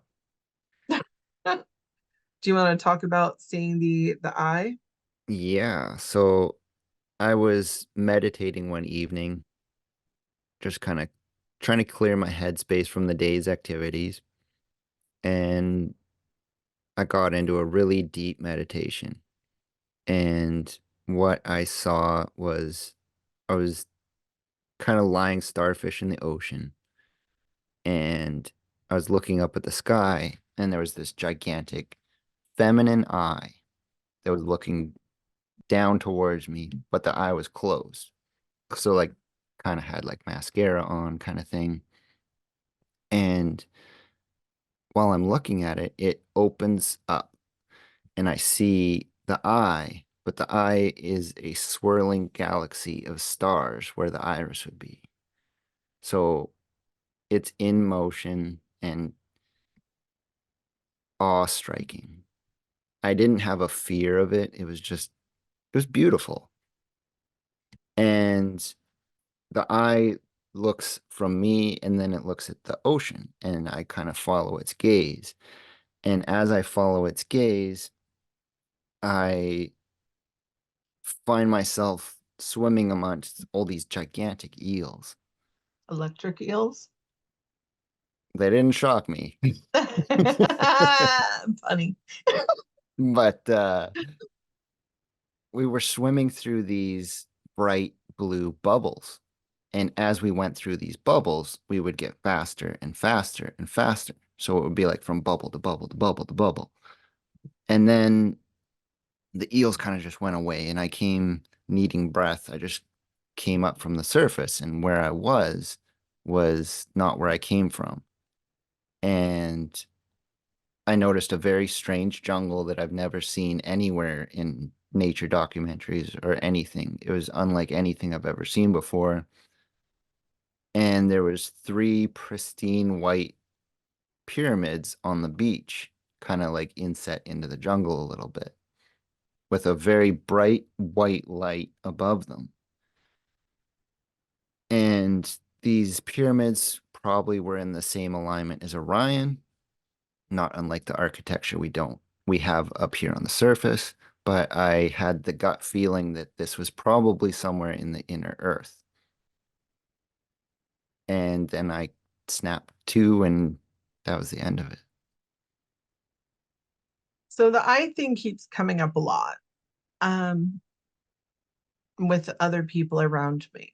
But the pyramid thing is interesting because I had had um, a meditation where basically I'm sitting on this hill and I'm looking down, and three pyramids, and the moon was right over them, but they shone silver in the moonlight. And next to me came this huge owl, like probably 10 feet, 12 feet tall, and just sat with me. And I just kind of like looked over, like, oh, hey. And then we just sat there just watching these things. And I painted it. It's on one of my episodes. So it's a little interesting. But I took it to be that it was just another layer of this reality. Because there are structures in these other layers that we wouldn't be able to physically see here. Mm-hmm. And speaking of that, there's this I I randomly came across this just by being a lurker in the comments of Reddit, and someone said, "Oh, like the movie Midnight Special," and for whatever reason, I was like, "Oh, I want to watch that." So I watched it, and I had you watch it as well. Mm-hmm. It is probably the best depiction of a light blast in a bubble that I've seen um, in actual film work. But the layered reality towards the end that it shows the peep through Mm-hmm. was fantastic. And I'm not gonna lie, the majority of the movie is just people running, but it gets you to where you understand what's actually happening. Like everything I'm talking about pretty much is like the last 15, 20 minutes of the movie. So if you can get it for free, it's definitely worth it just to watch it for the visuals. But it definitely like gives you a visual representation of that layered reality. And I've been seeing an uptick in things coming through that I've never experienced before. When I went to Big Bear and met the Wizard of the Woods, I talked about a couple of the entities that I came across. One of them was very friendly and helped basically warn us that there was a predator for the dogs that were with us. But haven't talked to it since, haven't heard it since or anything. But it's very odd when I'm coming across things that I don't even know what they are. Um, I have no representation of any, legends or anything to even put a name on before. That's some weirdness for me, not gonna lie. Because obviously I've looked a lot of these things up, try and figure out like what am I seeing, right? Or interacting with so that all of that good stuff. But I when I was on the podcast with Alan Bishop, if you have ghosts, if you have everything, there was a statement that I made in regards to deity worship. And I had stated that I don't deity worship. No shame or judgment on anyone who does. I have absolutely no problem with that whatsoever. To each their own. But the reason why I specifically do not deity worship is I respect that in different deities, there's a lot of duality. So when you think about the old gods and you really like delve into the stories of them, they really were like complicated, messy people, right?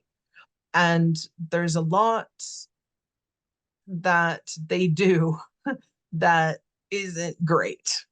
Mm-hmm. And, that's where that duality comes in, right? Like they could be the hero of the story, but they made a whole lot of dumb decisions on their way there, and stepped on a lot of people. And I also don't deity worship because I am not trying to strike a bargain or get anything from a deity. If there's a deity that pops in, which they sometimes do, they will pop in and say, like, hey, we're going to be kind of assisting you or giving me a heads up, for instance, that I'm going to be working on something specific. Um, in kind of like a specific line of what it is that they represent, that's almost like a heads up to me of like, hey, you're going to be going through this, we're preparing you, we're helping, but I'm not in direct contract. So deity worship itself usually is a contractual basis. There's a worship given because there's an expectation of getting something back. Okay, and I think that's going to be really, really important going forward with the next episode. So, Chucky, have I missed anything before I wrap this up? I think we've covered a lot, like months worth of research, and we're Yeah. only skimming it. Yeah. I think I actually will have to team up with you to do one on technology just because it's interesting. We've done so much work on it. Yeah, I mean, they're super fascinating concepts, and I think there is a lot to look into in terms of that, um, And more. and more. Always the unknown element too, as you come across stuff, you always find something unexpected, like the lemurs. Mhm. That was totally unexpected, but I loved it. Yep. All right, Chucky. So I'm going to end this episode with the question that I've thrown out to everyone in episode one, but I'm throwing it out to all of you again. What's your definition of God? Yeah, that's a big question, but it definitely deserves some thought.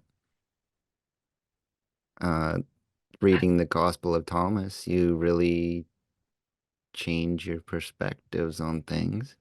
Mhm. So, I want to throw that question to all of you. What is your definition of God? And Chucky, once again, thank you so incredibly much for being part of this and all the research and all the time. I know I've had you for almost 4 hours now, so I appreciate that immensely and all the time and energy that you put in to helping me with this and even being my moral support through all this when I get a little overwhelmed. So I Oh, appreciate it. it's been a blast, and I appreciated learning a lot myself. So, like, it was a lot of fun, and I think there's a lot to learn here. And I mean, if anyone's ever got any questions, they can feel free to reach out to either of us. Awesome. And Chucky actually is in the Discord. And he might not know this, but he is my honorary admin moderator of my Discord. Woo! First time he's ever heard that, but yeah, Promotion. yes. Yeah, you got a big old promotion, buddy. You didn't even know it. So Well, I thank appreciate you. all the contributions that you do on there. You always make sure to like if things are a little dry to like post stuff and just keep everyone warm and welcomed. And I really, really appreciate that. I appreciate all the work that you did on this episode. You did a lot. Um, you may not have talked and rambled as much as I did, but your support of going through this with me means so much. And I know on episode three, it'll become way more apparent why we were working together, but I appreciate immensely. So thank you so much. Well, thank you.